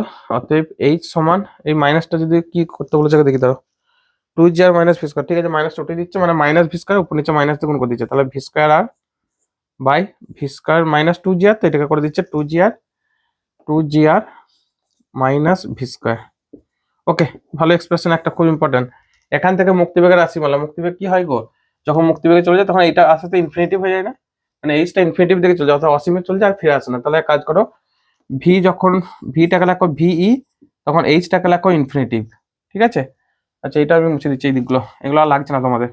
তাহলে এখান থেকে এইচটা ইনফিনিটিভ বসে দিলে, ইনফিনিটিভ সমান হচ্ছে দেখো V square R by two G R minus V square. আচ্ছা আমি লাস্টে ভি বসাবো আর কি, ভি এর জায়গায় ভি, তো ওয়ান বাই ইনফিনিটিভ করে দাও, এটা উল্টে দাও, V square plus two G R যেটা আছে আর কি by V square R, one by infinity মানে জিরো, জিরোর সাথে এইটা গুণ করে দাও, তাহলে মাইনাস, এরপর ভি লিখে দিচ্ছি, V square plus two G আর সমান জিরো। এটা জিরো হয়, জিরোর সাথে এই দিকটা আনলে গুণ হয়ে যাবে, তাহলে এখান থেকে ভি সমান রুট টু জি আর। এটাই তো মুক্তিবেগের রাশিমালা, তাই না? এটাই দেখো মুক্তিবেগের রাশিমালা। ওকে, রেকর্ড করতে তো একটা টায়ার্ডনেস ফিল করছি আজকে, কারণ হচ্ছে রাতে মাত্র 2 ঘন্টা ঘুমিয়েছি, সকালে অফলাইনে পড়িয়ে এসেছি অলরেডি, কোচিং সেন্টার মানে আমার যে পড়ান টিউশন সেন্টার, সেখানে পড়ে এসেছি। এক্ষুনি আমার মেয়ে আসবে, সেই তোমরা শুনেছিলে যে বাইরের খাবার খেয়ে সেই অবস্থা কি খারাপ হয়েছিল 7ই ডিসেম্বর, তার সেই দিন থেকে আর কি, তারপরের দিন থেকে 8ই ডিসেম্বর থেকে সে মামার বাড়িতে আছে হসপিটাল থেকে, তারপর তার মানে দিদা দাদু সব নিয়ে চলে গিয়েছিল। আজকে আসবে, আর এসে গেলে আমাকে রেকর্ড করতে দেবে না, তো আমি সেই জন্য আর রেস্ট নেইনি, কোনো রকম পড়ে এসে তাড়াহুড়ো করে জাস্ট তোমাদের জন্য রেকর্ড করতে বসে গেছি, যে না আগে এই কাজটা সেরে রাখি, বাকি কাজগুলো সেরে নিতে পারবো, পিডিএফ বানানোর এগুলো একটু পরে হয়ে যাবে, তখন ঠিক ম্যানেজ হয়ে যাবে, কিন্তু রেকর্ডটা হবে না। তো যে কারণে রেস্ট না নেওয়ার জন্য একটা টায়ার্ডনেস ফিল করছি, রাতেও ঘুমটা কম আছে আর কি। ঠিক আছে, অসুবিধা নেই, তোমরা যদি আমার মধ্যে সে অ্যাক্টিভিটিটা এখন ফিল না করো, মানে যে একটু হাসি খুশি একটু গল্প গুজব করা, কিছু মনে করো না, আগে মেন কাজ হচ্ছে তোমাদের কাজটাকে ভালো করে বোঝো, ঠিক আছে? ওকে, নেক্সট। অলরেডি মেয়ে আমার 1.5 বছর বয়স হয়ে গেল, মানে 18 মাস হয়ে গেল। তখন কত বলেছিলাম তোমাদেরকে, বয়সটা 16 বা 17 বলেছিলাম, আমার ঠিক মনে ছিল না আর কি। তো 1.5 বছর হয়ে গেল, তার জ্বালাতন তো সহ্য করতেই হবে, যা বলবে সেটি করতেই হবে, এটি দাবি। বাপি বলে প্রথমে ডাকটি দেবে শুরু করে, বাপি এইভাবে ডাকটি দেবে, দিয়ে ব্যাস কলে করে নিয়ে ঘুরতে বেরো, আর নাহলে বাইকে চাপাতে হবে, দুটোর একটা, মানে মিষ্টি সুরে ডাকটা দেবে মনটা গলানোর জন্য আর কি। তারপর যে কোথায় নিয়ে যাবে আমাকে তা আমিও জানি না, তো তাই জানছি যে এখানে দুটোর দিক করে আসবে, 12:30 বাজছে দুপুরবেলা, তো আগে সেরে রাখি, দিয়ে খাওয়া দাওয়া করতে যাবো। ওকে, পরেরটা দেখো, তো স্পর্শকোণের সংজ্ঞা দাও, 7-এ। 7-এ স্পর্শকোণের সংজ্ঞা বলতে তোমরা যে কোনো একটা দণ্ড আরে ভেবে নাও তো, একটা ধরো কাঁচ দণ্ড, এটা ধরো একটা জলের পাত্র, ঠিক আছে, এই জলের পাত্র যখন আমরা ডোবাচ্ছি, এই যে তলটা যেটা মানে সলিড আর লিকুইডের সাথে একটা টাচ হচ্ছে, এই জায়গাটাতে একটা স্পর্শক টানলে ভিতরে যে অ্যাঙ্গেলটা তৈরি করছে, এটা হচ্ছে স্পর্শক কোণ। তোমরা ওইভাবেই বলবে যে কোনো একটা শক্ত দণ্ডকে বা কঠিন বস্তুকে তরলের মধ্যে নিমজ্জিত করলে তরলের মধ্যে কঠিনের সারফেস তল, এটা দেখো কঠিনের সারফেস তল এই জায়গাটা, ঠিক আছে, তলের উপর স্পর্শক টানলে সেই স্পর্শক কঠিনের সাথে যে অ্যাঙ্গেল করে, মানে ওই তরলের অভ্যন্তরে এই কথাটা উল্লেখ করবে, যে কোণ তৈরি করে সেটাই হচ্ছে স্পর্শকোণ, ঠিক আছে। আর এগুলো জলের ক্ষেত্রে সূক্ষ্মকোণ হয়, পারদের ক্ষেত্রে স্থূলকোণ হয়, এই মানগুলো একটু মনে রাখবে, মানে পারদের ক্ষেত্রে 90 বেশি হয় আর কি। সাবান বুদবুদের অভ্যন্তরে অতিরিক্ত চাপের রাশিমালা নির্ণয় করো। ওকে, 7-বি পুরো বড় বড় থিওরি গুলো সব ধরে দিয়েছে এখানে। এটা একটা সাবান বুদবুদ গোলাকার ধরো, তো এর ব্যাসার্ধ হচ্ছে আর, ঠিক আছে, এর ভিতরে একটা অতিরিক্ত প্রেসার তৈরি হয়, প্রেসার ক্রিয়েট করে চতুর্দিকে, ঠেলে বাড়াতে চাই, ধরো পি প্রেসারটা আমি বললাম। ওকে, তো বাড়ানোর ধরুন সে এই আয়তনটাকে একটু বাড়িয়ে নিল, দিয়ে সাম্যাবস্থা বজায় রাখলো, ধরে নাও যে এখান থেকে এটা ডেল্টা আর পরিমাণ আরো বেড়ে গেছে ব্যাসার্ধটা, ঠিক আছে, দিয়ে যে আয়তনটা তৈরি হলো সেটাই চারপাশে বায়ুমণ্ডলগুলো তো এর চারদিক থেকে ঠেলছে, তাই না? মানে একটা সাবান বুদবুদ সাম্যাবস্থা কিভাবে থাকে, ভিতরের চাপ বাইরের চাপ সব সমান হয়ে গেলে। তো এই যে অতিরিক্ত চাপ দেওয়ার জন্য এখান থেকে ক্ষেত্রফলটা বাড়লো, তাহলে এখানে ক্ষেত্রফল বৃদ্ধিটা বার করো, যে ক্ষেত্রফল বৃদ্ধি দেখো এটা হচ্ছে আগে ছিল 4πr², এখন হচ্ছে 4πr প্লাস ডেল্টা আর তার হোল স্কয়ার, আর আগে ছিল 4πr²। এটা একটু ক্যালকুলেট করে নাও, 4π কমন নাও, r² প্লাস 2r ডেল্টা আর প্লাস ডেল্টা r²। ডেল্টা r²টাকে 0 ধরে নেবে, কারণ এটা ক্ষুদ্রতম পদ, তো তার স্কয়ার করলে আরো 0 হয়। যেমন ধরো 0.1, তার স্কয়ার করলে হয় 0.01, মানে কি আরো ছোট হয়ে গেল। তো ওই ক্ষুদ্রতম পদের ক্ষেত্রে উচ্চঘাত আরো ক্ষুদ্র করে দেয়, তো এটা 0 করে নেবে, মাইনাস r²। তাহলে এখান থেকে r² কাটিয়ে দাও, এটাকে 0 পাবো, তাহলে এটা হবে 4π মানে 8π r ডেল্টা আর, ঠিক আছে, 8π r ডেল্টা আর, ক্লিয়ার? তো 8π r ডেল্টা আর এটা হচ্ছে ক্ষেত্রফল বৃদ্ধি। এরপর ক্ষেত্রফল বৃদ্ধি করার জন্য এটা যেহেতু আমি টেনে বাড়াইছি, এরপর সারফেস টেনশনটা তো ধরে রাখবে, তাহলে সেক্ষেত্রে কৃতকার্য। অতএব ক্ষেত্রফল বৃদ্ধির জন্য ক্ষেত্রফল বৃদ্ধিতে কৃতকার্য, তাহলে এটা দেখো এস গুণ করে দাও, এস ইন্টু 8π r ডেল্টা আর। এসটা হচ্ছে সারফেস টেনশন, না টি দিয়েছে এখানে, কিছু দেয়নি, আমরা ধরে নিচ্ছি এসটা সারফেস টেনশন, ঠিক আছে। এসটা হচ্ছে পৃষ্ঠটান, ওকে। আর এই যে কৃতকার্যটা এটা কে করছে, ওই প্রেসারটা করছে, অতিরিক্ত চাপের দরুন কৃতকার্য। দেখো চাপ ইন্টু পি ইন্টু এরিয়া মানে 4πr² ইন্টু কতটা স্মরণ ঘটাচ্ছে ডেল্টা আর, ডেল্টা পরিমাণ বাড়াইছে, তাহলে এই দুটো ব্যালেন্স করে যাবে, এইটার সাথে এটা সমান। অতএব এস ইন্টু সাম্যাবস্থায় লিখে দেবে, সাম্যাবস্থায়, ঠিক আছে, সাম্যাবস্থায় S into 8π r delta R সমান P into 4πr² into delta R. তাহলে এখান থেকে কি দাঁড়াচ্ছে, পি সমান 2s/r। এরপর একটা তল না দুটো তল, সেই মতোই 2টা ভ্যারি করে আর কি। সাবান বুদবুদের ক্ষেত্রে আমি যদিও ধরছি এটা, তো দুটো তল তাহলে তখন এটা আরো 2 গুণ হবে, 4 হয়ে যাবে, ঠিক আছে। 2s/r এটা হচ্ছে আমাদের রাশিমালা, ওকে। 2s/r দুটো তল, তাহলে এখানে আরো 2 গুণ হবে। যদি আমরা এখানে সাবান বুদবুদের কথা উল্লেখ করেছি, তাহলে এখানে 2টা আগে গুণ করে দিতে হবে, এইখানটায় 2 গণিত, দুটি তল থাকার জন্য, দুটি তল, ওকে।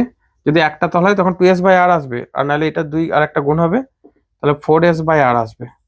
তো তোমরা যেটাই লেখো না কেন লিখে দেবে যে দুটি তল হলে 2s/r, এই দুটি তল হলে 4s/r, আর একটা তল হলে 2s/r। পরেরটা, জলের ত্রিদশা বিন্দু বলতে কি বোঝো, যে জলের চাপ ও তাপমাত্রা একটা নির্দিষ্ট পয়েন্ট, তাপমাত্রা 0.01 ডিগ্রি সেলসিয়াস মানে 273.16 কেলভিন, একটু খাতায় ভালো করে লেখা আছে দেখবে। আর চাপটা প্রায় কত, যে নির্দিষ্ট তাপমাত্রা এবং চাপে জলের যে 3টা অবস্থা, গ্যাসীয়, বরফ আর হচ্ছে কঠিন অবস্থা, ঠিক আছে, গ্যাসীয়, বরফ আর তরল 3টা অবস্থা সাম্যাবস্থা থাকে, সেটা হচ্ছে ত্রিদশা বিন্দু। ওই মানগুলো একটু লিখে দেবে আর কি। ঘনত্ব রো, ভর এম, আয়তন ভি, এম রো সমান m/v সম্পর্ক দ্বারা সম্পর্কযুক্ত। প্রমাণ করো যে গামা ইকুয়ালস -1/ρ d/ρ dt। আচ্ছা, 7 অর বি। তো দেখো রো সমান হচ্ছে m/v, আর গামা সমান আমরা কি জানি 1/v ইন্টু ডিভি ডিটি, এটাই তো হয়। তার কাজ করে টি এর সাপেক্ষে অবকলন করো, টি এর সাপেক্ষে অবকলন করে তাহলে কি পাচ্ছি দেখো, d/ρ dt সমান -1/v² into DV DT into M. এমটা কনস্ট্যান্ট, মানে নির্দিষ্ট ভরটা কনস্ট্যান্ট, এটা টেম্পারেচার উপর ডিপেন্ড করে না, ঠিক আছে। টেম্পারেচার উপর ডিপেন্ড করে আয়তনটা, যেখানে ঘনত্ব চেঞ্জ হয়।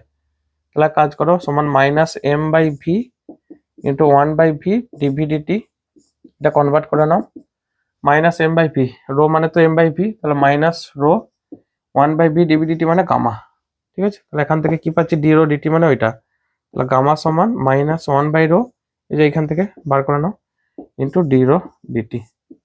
এটাই দেখাতে বলেছে, সোজা প্রমাণ, এমন কিছু নেই, ঠিক আছে। এটা মানে মডেল পেপার 1-এ বা সেরকম প্রথম দিকে কোনো একটা মডেল পেপার ছিল দেখবে। নেক্সট, গামা সমান -1/ρ d/ρ dt, ওকে। পরেরটা 7 অথবা আচ্ছা 8 কান্ন উপপাদ্যটি লেখো। একটু বলে দিই মুখে যে এটা কান্ন ইঞ্জিন, প্রত্যাবর্তক, সমস্ত প্রত্যাবর্তক ইঞ্জিনের ক্ষেত্রে এটা প্রযোজ্য আর কি। যে একই উষ্ণতার মধ্যে ক্রিয়াশীল সমস্ত ইঞ্জিনের যে কর্মদক্ষতা এটা একই হয়, আর সমস্ত প্রত্যাবর্তক ইঞ্জিনের যে কর্মদক্ষতা সেটা যে কোনো অপ্রত্যাবর্তক ইঞ্জিনের তুলনায় তার যে কর্মদক্ষতা সেই তুলনায় ম্যাক্সিমাম হয় আর কি। সবসময় প্রত্যাবর্তক ইঞ্জিনের কর্মদক্ষতা ম্যাক্সিমাম হয় একই উষ্ণতার মধ্যে যদি কাজ করে, ঠিক আছে। তার কারণটা হচ্ছে অপ্রত্যাবর্তকের ক্ষেত্রে একটা ক্ষয় মানে শক্তি ক্ষয় হয়, সে কারণে কর্মদক্ষতা পুরোপুরি পাওয়া যায় না।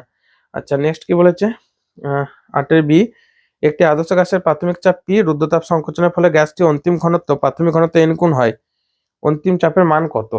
আমরা কি জানি যে P into V to the power gamma সমান তো কনস্ট্যান্ট, তাই তো। তো এটাই প্লট করো মানে আমাদের রুদ্ধতাপ পদ্ধতিতে, তাহলে P one V one to the power gamma সমান P two V two to the power gamma. এক কাজ করে ভি টুটা সরিয়ে দাও, আমরা জানি রো সমান এম বাই ভি, এটা জানি তো। তাহলে ঘনত্ব সমান এম বাই ভি মানে ভি সমান হচ্ছে এম বাই রো, এটা প্লট করো। আচ্ছা এম বাই ডি লিখছি কারণ বারবার রো লিখলে অনেক সময় রোটা আর পিটা দেখতে অনেকটা একই রকম হয়ে যেতে পারে। তাহলে এক কাজ করি পি ওয়ান এটাকে লিখছি এম বাই ডি মানে M one by D one, নাকি না একই ভর বলেছে কি, দাও দেখিনি। ও একটি আদর্শ গ্যাসের প্রাথমিক চাপটি রুদ্ধতাপ সংকোচনের ফলে গ্যাসটি অন্তিম ঘনত্ব মানে কি ঘনত্ব চেঞ্জ হচ্ছে চাপ চেঞ্জ হচ্ছে, ঠিক আছে, কিন্তু ভরটা একই আছে। তাহলে ভরটা একই রাখো, এম বাই এটাকে ডি ওয়ান করো whole to the power gamma সমান P two into M by D two, ভরটা একই আছে, ঠিক আছে, নতুন করে যোগ করছি না বা বার করছি না। এখান থেকে P one by D one to the power gamma সমান P two by D two to the power gamma. এখান থেকে P one by P two সমান হচ্ছে D one by D two, ঠিক লিখলাম, P one by P two, হ্যাঁ, whole to the power gamma. এখন বলে দিয়েছে যে অন্তিম ঘনত্ব প্রাথমিক ঘনত্বের এন গুণ না কিছু একটা বলেছে, দেখে নিচ্ছি দাঁড়াও। অন্তিম ঘনত্ব প্রাথমিক ঘনত্ব এন গুণ, তার মানে ডি টুটা হবে ডি টু সমান এন ইন্টু ডি ওয়ান, এটা বলেছে। তাহলে এক কাজ করি বসিয়ে দাও, তাহলে এখান থেকে P one by P two সমান ডি ওয়ান বাই ডি টুর জায়গায় N D one whole to the power gamma, তাহলে one by N whole to the power gamma. তাহলে কাজ করি এখান থেকে উল্টি দাও, পি টু বাই পি ওয়ানের জায়গায় পি লাখো সমান N to the power gamma, তাহলে এখান থেকে পি টু সমান N to the power gamma into P, P ওয়ানের জায়গায় পি লিখতে বললাম কি। প্রথম যে প্রাথমিক চাপ যেটা ছিল কই দেখি কিছু দিয়েছে কিনা, হ্যাঁ প্রাথমিক চাপটা পি ছিল, পি ওয়ানটাকে পি, ঠিক আছে। তাহলে পি টুর মান হবে into the power gamma into P, ভালো করে করবে, খুব ইম্পর্টেন্ট। Okay next 8 complete. এরপর আমরা কোথায় যাব, 8 বি তো নাকি 8 অথবা, আচ্ছা প্রমাণ করে রুদ্ধতাপ প্রক্রিয়া আদর্শ গ্যাসের অবস্থা সমীকরণ P V to the power gamma সমান কনস্ট্যান্ট। এই প্রমাণটা আরেকবার মনে হচ্ছে করানো হইলো, দেখবে। তাপগতিবিদ্যার প্রথম সূত্র অনুসারে, তাপগতিবিদ্যার প্রথম সূত্র, এখান থেকে দেখো আমরা লিখছি ডিকিউ সমান কোন সংস্থাকে ডিকিউ তাপ দেওয়া হলে তার আভ্যন্তরীণ শক্তি বৃদ্ধি এটা আর কৃতকার্য করে এটা। তো যেহেতু রুদ্ধতাপ পদ্ধতি তাহলে রুদ্ধ তাপীয়, তো আমরা কোনো তাপের আদান প্রদান হয়নি, তার মানে ডিকিউটা জিরো, তাহলে ডিউটা হচ্ছে সিভি ডিটি হয়, ঠিক আছে, এটা একটু মুখস্থ রাখবে। প্লাস ডিডব্লিউটাকে লেখো পিডিবি, 1 মোল গ্যাসের জন্য, আমি এনটাকে দেখো উজ্জ্বল করে দিচ্ছি, তাহলে জিরো ব্র্যাকেটে 1 মোল গ্যাসের জন্য। যতটা সহজে শেষ করা যায় আর কি এটাকে, কারণ এটা একটা বড় প্রমাণ হয়ে যায়। ওকে, আর গ্যাসের আদর্শ গ্যাস সমীকরণ থেকে কি পাই, আদর্শ গ্যাস সমীকরণ, তাহলে এখান থেকে পাচ্ছি দেখো পিবি সমান আরটি 1 মোলের জন্য, এনটা রাখিনি দেখো এনআরটি, এনটাকে 1 করে দিচ্ছি, তাহলে এখান থেকে পিডিভি সমান আর ডিটি। আচ্ছা এটার ডেরিভেটিভটা এইভাবে আসবে পিডিভি, কারণ এক্ষেত্রে আয়তনের চেঞ্জ হচ্ছে প্রেসারও চেঞ্জ হয়, ভিডিপি সমান আর ডিটি। তো ডিটির মানটা আমরা প্লট করবো ওখান থেকে নিয়ে, তাহলে ডিটি সমান পিডিভি প্লাস ভিডিপি বাই আর, ঠিক আছে। এটা 1 নম্বর ইকুয়েশন ধরো 1 থেকে, তাহলে 1 থেকে আমরা কি পাচ্ছি, একেতে এই মানটা বসে দেয় ডিটি জায়গাটা, তাহলে C V into P D V plus V D P by R plus P D V সমান 0। ওকে আচ্ছা তাহলে এখান থেকে দেখো পিডিভি গুলো এক কাজে করো, সিভি বাই আর প্লাস 1, এটা আমরা এক কাজ করলাম, এই পিডিভিটা কমন নিচ্ছি, plus C V by R into V D P সমান 0। আচ্ছা এখন দেখো গামা সমান আমরা জানি সিপি বাই সিভি, ঠিক আছে, আর সিপি মাইনাস সিভি মানে হচ্ছে আর, তাহলে এক কাজ করে আমরা এইভাবে চেঞ্জ করব, সিভি দিয়ে ভাগ করলে হয় দেখো সিপি বাই সিভি মাইনাস 1 সমান আর বাই সিভি, তো আমাদের সিভি বাই আর লাগবে, তাহলে এখান থেকে গামা মাইনাস 1 সমান আর বাই সিভি, তাহলে এইখানটা দেখো চেঞ্জ করে নিচ্ছি, 1/γ-1 মানে হচ্ছে CV/R, এটা চেঞ্জ করলাম, এই মানটা প্লট করব।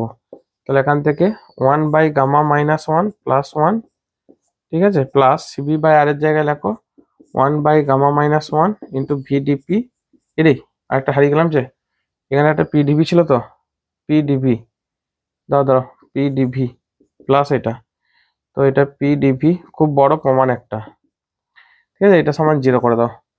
ওকে, এটা একটু ক্যালকুলেট করো, আমি কোথায় যাই, উপরেই যেতে হবে। তাহলে এটা হবে 1 প্লাস γ-1, তাহলে γ/γ-1 PdV প্লাস VdP/γ-1, তো γ-1 দিয়ে সবাইকে গুণ করে দিচ্ছি, তাহলে gamma into PdV plus VdP সমান 0। এই যে নিচে γ-1 সবাইকে গুণ করে দাও, ঠিক আছে, আর এখানটা যোগটা করে নাও। তাহলে এখান থেকে দেখো আমরা পাচ্ছি PV দিয়ে ভাগ করে PV gamma DV/V plus DP/P সমান 0। এরপর এটা ইন্টিগ্রেশন করতে হবে, কোথায় যায়, আবার উপরে যেতে হবে, মুচ্ছি, ঠিক আছে। খুব বড় প্রমাণ এটা একটা, বারবার প্র্যাকটিস করবে, বুঝলে। তাহলে ইন্টিগ্রেশন করে সমাকলন করে এটা হবে গামা DV/V প্লাস DP/P, এটাকে ln নি না করে, এদের ইন্টিগ্রেশন ln হয় তো ln কে করে নাও। তাহলে এখান থেকে gamma ln V plus ln P সমান ln K, তাহলে ln V to the power gamma plus ln P ln K, তাহলে এখান থেকে ln into P V to the power gamma সমান ln K, তাহলে এখান থেকে P into V to the power gamma সমান কনস্ট্যান্ট, ঠিক আছে। এই যে lnটা উভয় দিকে কাটিয়ে দাও, এটাই প্রমাণটা দেখাতে বলেছে আর কি, সজাই কিন্তু প্র্যাকটিস করবে, এটা খুব বারবার ভুল হয়ে যায় সবারই। ওকে, পরেরটা কোনটা আসছি গো, 8 হলো 9, গ্যাসের গতিতত্ত্বের সাহায্যে বয়েলের সূত্র, চার্লসের সূত্র প্রতিষ্ঠা করো। দেখছো এই পেজটা মানে কতক্ষণ আমি টাইম লাগবে আমি জানি না, বড় বড় সব থিওরি দিয়ে রেখেছে অ্যাকচুয়ালি, যে টুকটুক করে মুখে বলে বেরিয়ে চলে যাবো সেটা তো আর হচ্ছে না, সব প্রমাণ করতে হচ্ছে। তোমরাও বারবার প্র্যাকটিস করবে, বারবার প্রমাণ করবে, তবেই তোমাদের কমপ্লিট হবে। তো গ্যাসের গতিতত্ত্ব 9 তাহলে গ্যাসের গতিতত্ত্ব কি হয়, পি সমান 1/3 রো সি স্কোয়ার, তো 1/3 রো সি স্কোয়ার, ঠিক আছে, পি সমান 1/3 রো সি স্কোয়ার। এটা এখন বলেছে সেখান থেকে বয়েলের সূত্রটাকে আনতে হবে। বয়েলের সূত্র মানে হচ্ছে উষ্ণতা স্থির থাকলে সেক্ষেত্রে গ্যাসের যে আয়তন আর চাপ পরস্পর বিপরীত সম্পর্কে থাকে আর কি।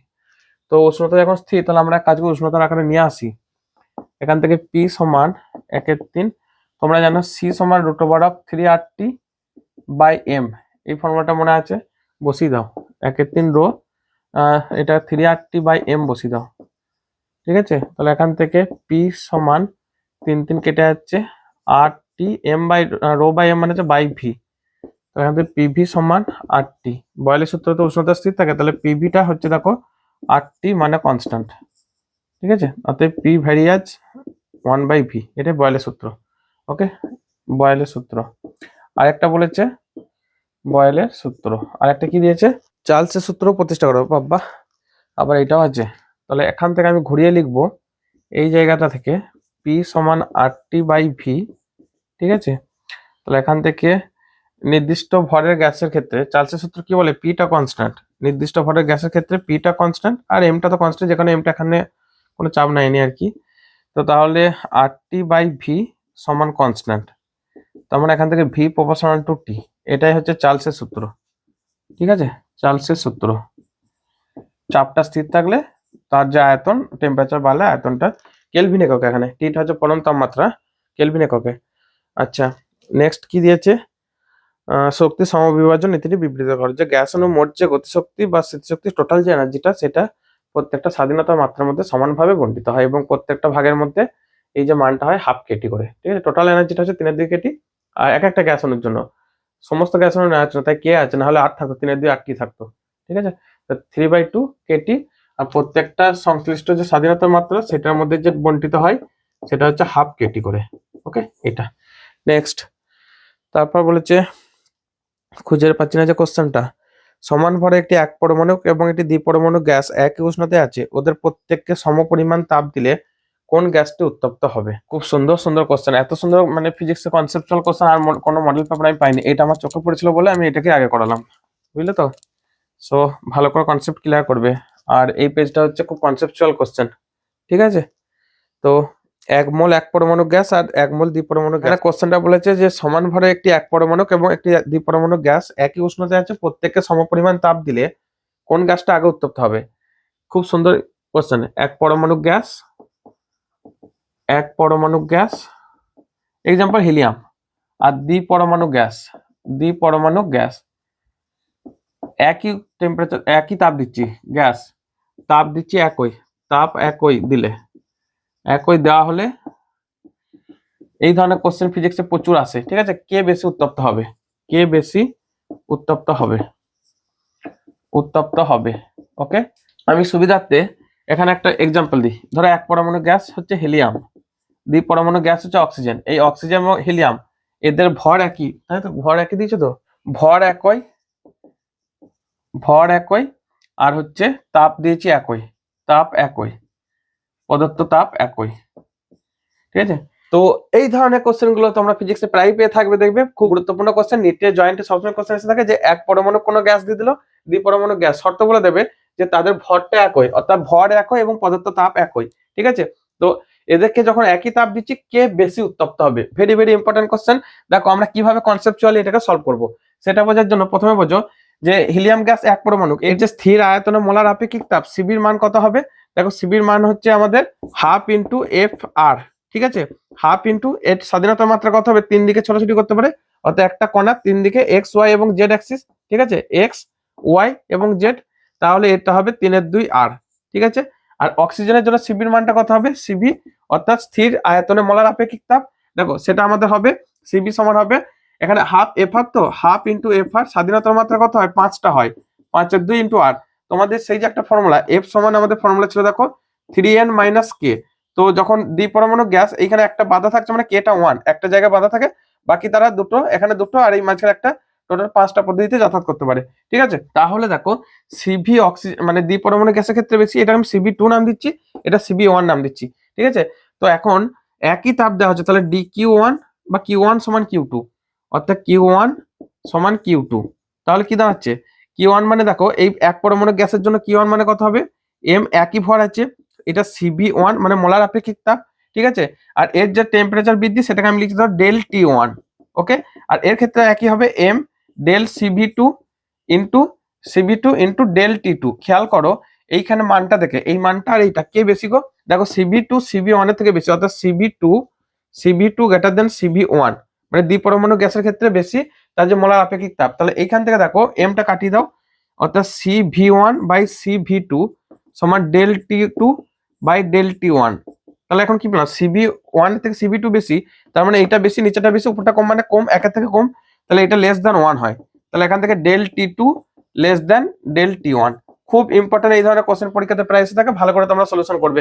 এই ধরনের মজার মজার ভিডিও এবং ইন্টারেস্টিং কনসেপচুয়াল ভিডিও পেতে আমাদের এসপিটি সমাধান চ্যানেলকে সাবস্ক্রাইব করে রাখতে ভুলবে না। তাহলে দ্বিপরমাণু গ্যাসটা কম টেম্পারেচার হবে, 1 পরমাণু গ্যাস বেশি উত্তপ্ত হবে। উত্তর কি হবে? হিলিয়াম বা এক ধরনের 1 পরমাণু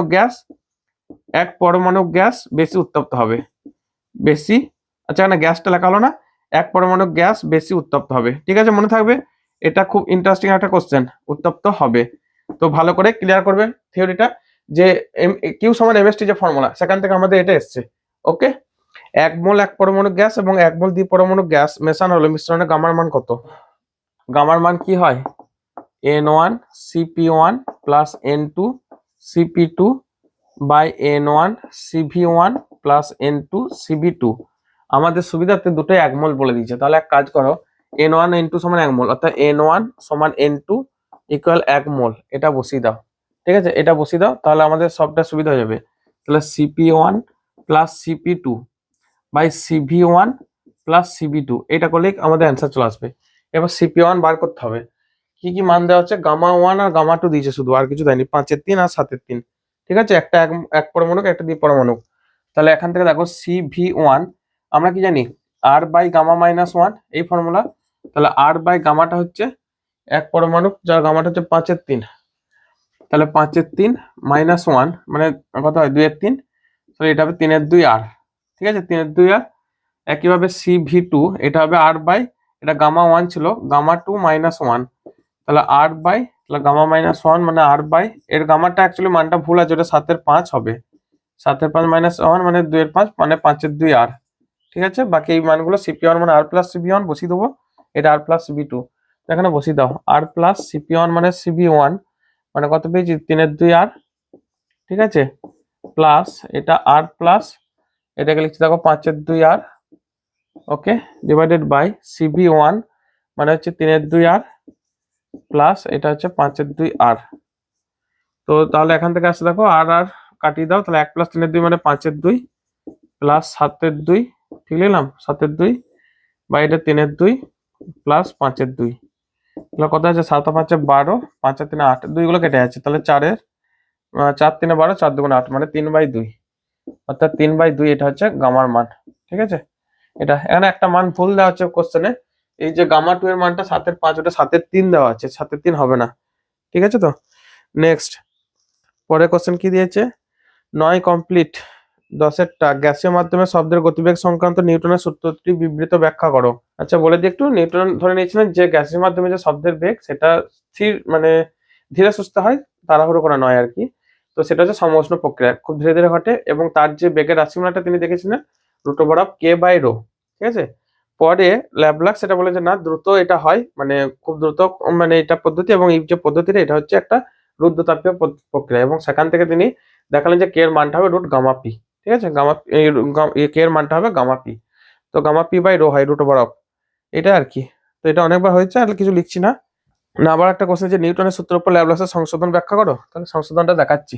মানে উনি বলেছিলেন নিউটন বলেছেন পিভি সমান কনস্ট্যান্ট, এখান থেকে ধরে নিয়েছিলেন এটা নিউটন। ঠিক আছে, নিউটন। আর ল্যাপ্লাস বললেন যে না এটা নয়, ল্যাপ্লাস কি বললেন pv⁴ সমান কনস্ট্যান্ট। তো এখান থেকে ভি এর যে রাশিমালাটা পাই k/ρ, আর এখান থেকে যে রাশিমালাটা পাবো এটাকে একটু ডেরিভেটিভ করে p × গামা × ডিভি, এই যে গামা p ডিভি × v⁴ সমান প্লাস এটাকে ডেরিভেটিভ করছি ডিপি × v⁴ সমান 0, v⁴ কাটিয়ে দাও, তাহলে p × গামা/v × ডিভি প্লাস ডিপি সমান 0। এখান থেকে dp/dv/v বার কর নাও, dp/v এটা বার করো, dp/dv/v ভাগ করলে হচ্ছে -p গামা। তো কে এর মানটা হচ্ছে এটা হচ্ছে আর কি, এটা মাইনাস কত এটা প্লাস কত, এটা মাইনাস হয় কে এর রাশিমালাটা, যে ভি বলেন যে √k/ρ, কে এর রাশিমালাটা তিনি দেখাচ্ছেন এটা γp/ρ, আর এই মান অনুযায়ী নিউটনের সূত্র অনুযায়ী এই মানটা প্রায় 280-82 মিটার/সেকেন্ড শব্দের বেগ আসে, সেটা পরীক্ষালব্ধ মানের থেকে অনেক দূরে। ঠিক আছে, পরীক্ষালব্ধ মানটা প্রায় 332 মিটার/সেকেন্ড, এটা মনে রাখবে। আর এটার মান প্রায় 331.2 এরকম একটা মান আছে, যেখানে ল্যাপ্লাসেরটাই নেওয়া হয়েছে এবং এটা কারেক্ট ধরে নেওয়া হয়েছে। আচ্ছা, কিন্তু নিউটনেরটা কিছুটা কারেক্ট বলা গেলেও কাছাকাছিও খুব একটা নয়, তবে ও ধারণাটা দিয়েছিল যে হ্যাঁ এখান থেকেই সূত্রটা তিনি প্রতিষ্ঠা করে দেখিয়েছিলেন যে এখান থেকেই বেগের মানটা নির্ণয় করা যায়। আচ্ছা, তরঙ্গ মুখের সংজ্ঞা দাও। যে কোনো মানে বিন্দু উৎস থেকে বা যে কোনো উৎস থেকে আগত তরঙ্গ সমস্ত বিন্দুগুলো একটা নির্দিষ্ট সময়ে যে সমদশায় যখন থাকে আর কি, সমদশা সম্পূর্ণ যে কোনো বিন্দুগুলোকে যে একটা কাল্পনিক তল দ্বারা যোগ করলে যে তরঙ্গটা যে তলটা পাওয়া যায় সেটা হচ্ছে তার তরঙ্গ মুখ, যেটা রশ্মির সাথে বা তরঙ্গের সাথে গতিপথের সাথে লম্বভাবে অবস্থান করে। ঠিক আছে, যেমন ধর জলের ঢেউটা দেখেছো, যখন ঢেউগুলো উঠতে থাকে, আমি এখানে একটু দেখাচ্ছি যে জলে যখন ঢেউ ওঠে তখন গোল গোল করে রিপেলগুলো উঠতে থাকে না এইভাবে, তো গোল গোল করে যে ঢেউগুলো উঠছে এইভাবে যে বেরিয়ে আসছে, তো যখন উপরে উঠছে, যখন ঢেউটা উপরে উঠছে সবাই দেখো উপরে এই পয়েন্টগুলো সবাই একসাথে, যখন নামছে এই মাঝখানে ধরো ঢেউটা নামছে, মানে উঠছে নামছে উঠছে নামছে এই করে তো ঢেউটা পেরোয়, তো যখন উঠছে সেগুলো হচ্ছে একটা তরঙ্গ মুখ। ঠিক আছে, নেক্সট পরেরটা কি বলছে, চল তরঙ্গের ক্ষেত্রে কণার বেগ এবং তরঙ্গ বেগের সম্পর্ক নির্ণয় করো। এটা একটু করাচ্ছি তাহলে। আচ্ছা, তরঙ্গ বেগের যে রাশিমালা তরঙ্গ বেগ, এটাকে আমি ভি দ্বারা ডিনোট করছি, ω/k দ্বারা ডিনোট করা। ওমেগাটা হচ্ছে কৌণিক কম্পাঙ্ক, কে এটা প্রপাগেশন কনস্ট্যান্ট বা তরঙ্গ সংখ্যা বলা হয় অ্যাকচুয়ালি। তো এখন y সমান তরঙ্গের সমীকরণ, আমি অত ভাষায় যাচ্ছি না, বুঝে নাও এগুলো।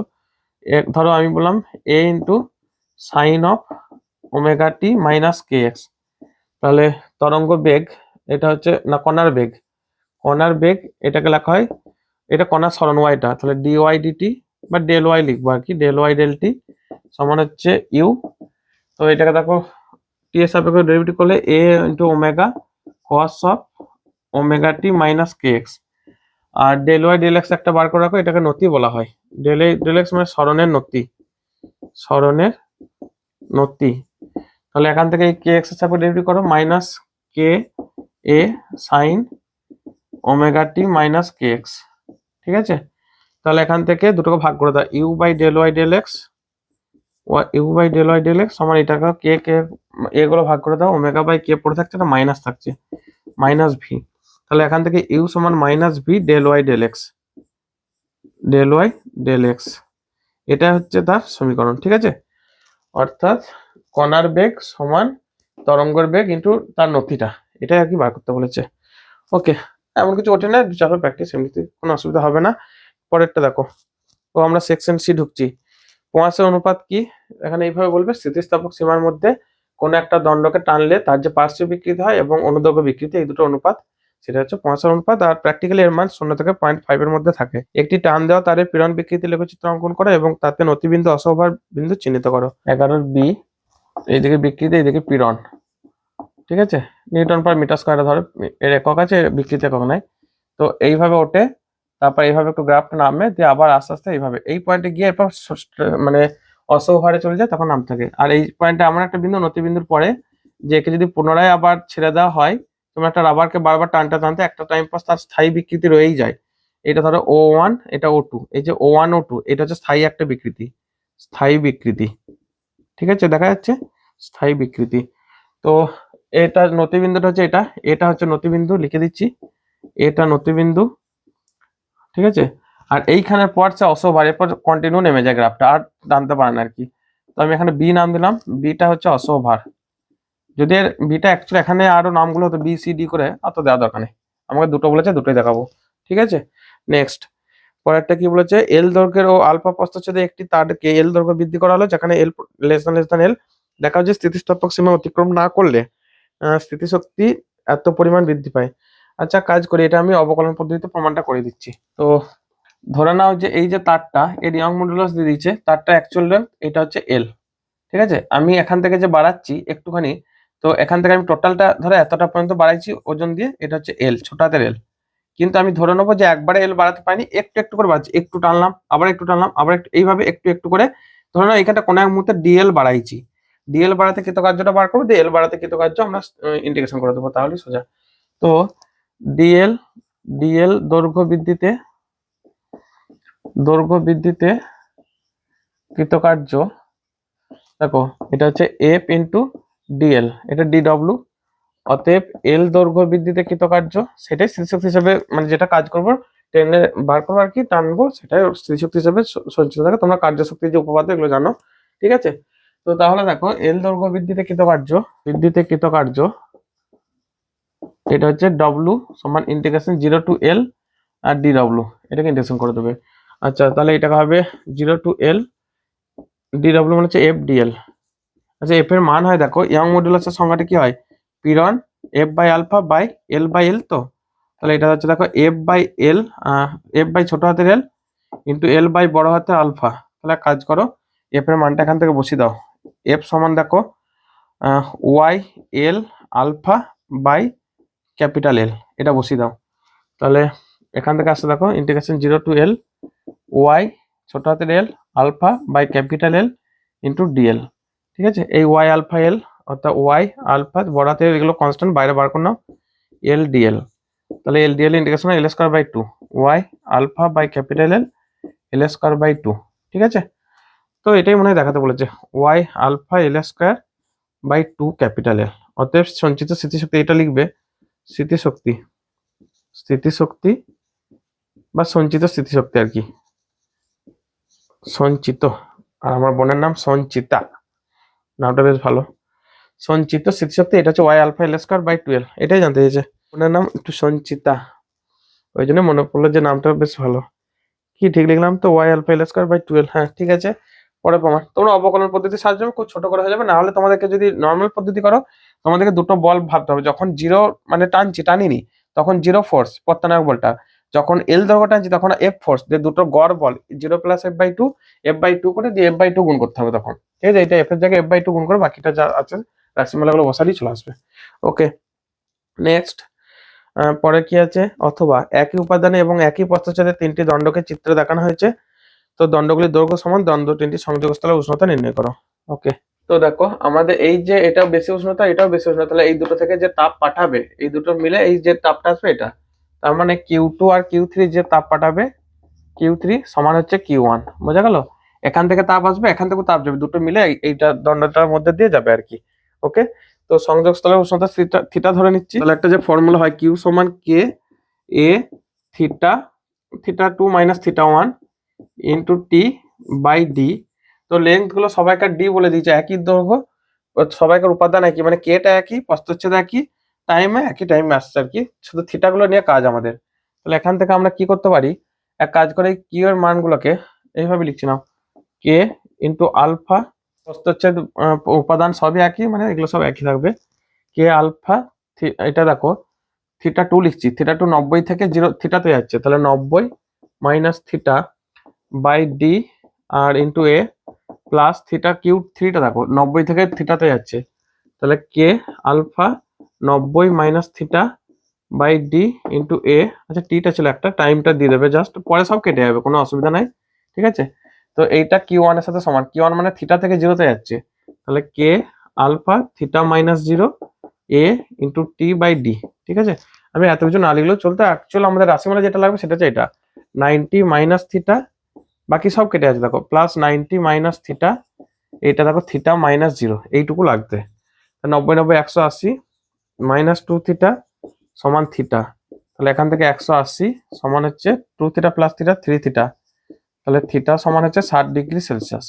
অর্থাৎ এই যে সংযোগস্থলের উষ্ণতা, এটাতে উষ্ণতা হচ্ছে 60 ডিগ্রি সেলসিয়াস, ঠিক আছে? খুব সহজ, এমন কিছু নয়, শক্তি সংরক্ষণ সূত্র এটা, যে যতটা যদি বাইরেতে তাপ বিকিরণ না হয়, মনে রাখবে এটা, যে বাইরেতে কোনো তাপের আদান প্রদান হচ্ছে না, এই যতটা তাপ যাচ্ছে এইখানে যতটা তাপ আছে সেটা এর মধ্যে দিয়ে যাবে, ঠিক আছে? অন্য কিছু মানে তাপ নষ্ট হচ্ছে না, এটা ধরে নিয়ে। আচ্ছা পরেরটা, নিউটনের সূত্র, শীতলীকরণের সূত্রটি বিবৃত করো, যে পারিপার্শ্বিক ও বাইরের টেম্পারেচারের পার্থক্য যদি কম হয় তাহলে কোনো গরম বস্তু দ্বারা যে শীতল হয় আর কি, গরম বস্তুটা যে শীতল হচ্ছে বা তার যে তাপ হ্রাসের হার ডিকিউডিটি প্রপোর্শনাল টু ওদের দুই মানে বস্তুটা আর তার পারিপার্শ্বিক যে টেম্পারেচার পার্থক্য সেই টেম্পারেচার পার্থক্যের সাথে সমানুপাতিক, ঠিক আছে? দিয়ে আবার কি বলেছে, আবার প্রমাণ করতে দেয়নি তো, দাঁড়া দেখি, নিউটনের শীতলীকরণ সূত্রটি বিবৃত, স্টিফেন বোলজম্যান সূত্র থেকে নিউটনের শীতলীকরণের সূত্রটি প্রতিষ্ঠা করো। বাবা সেই দিয়ে দিয়েছে, এত থিওরি দিয়েছে না এই মডেল পেপারটা, লাস্ট মডেল পেপার বলে কি একদম সবাইকে বাঁশ দিয়ে দিয়েছে নাকি, এক প্রকার ওরকমই মনে হচ্ছে।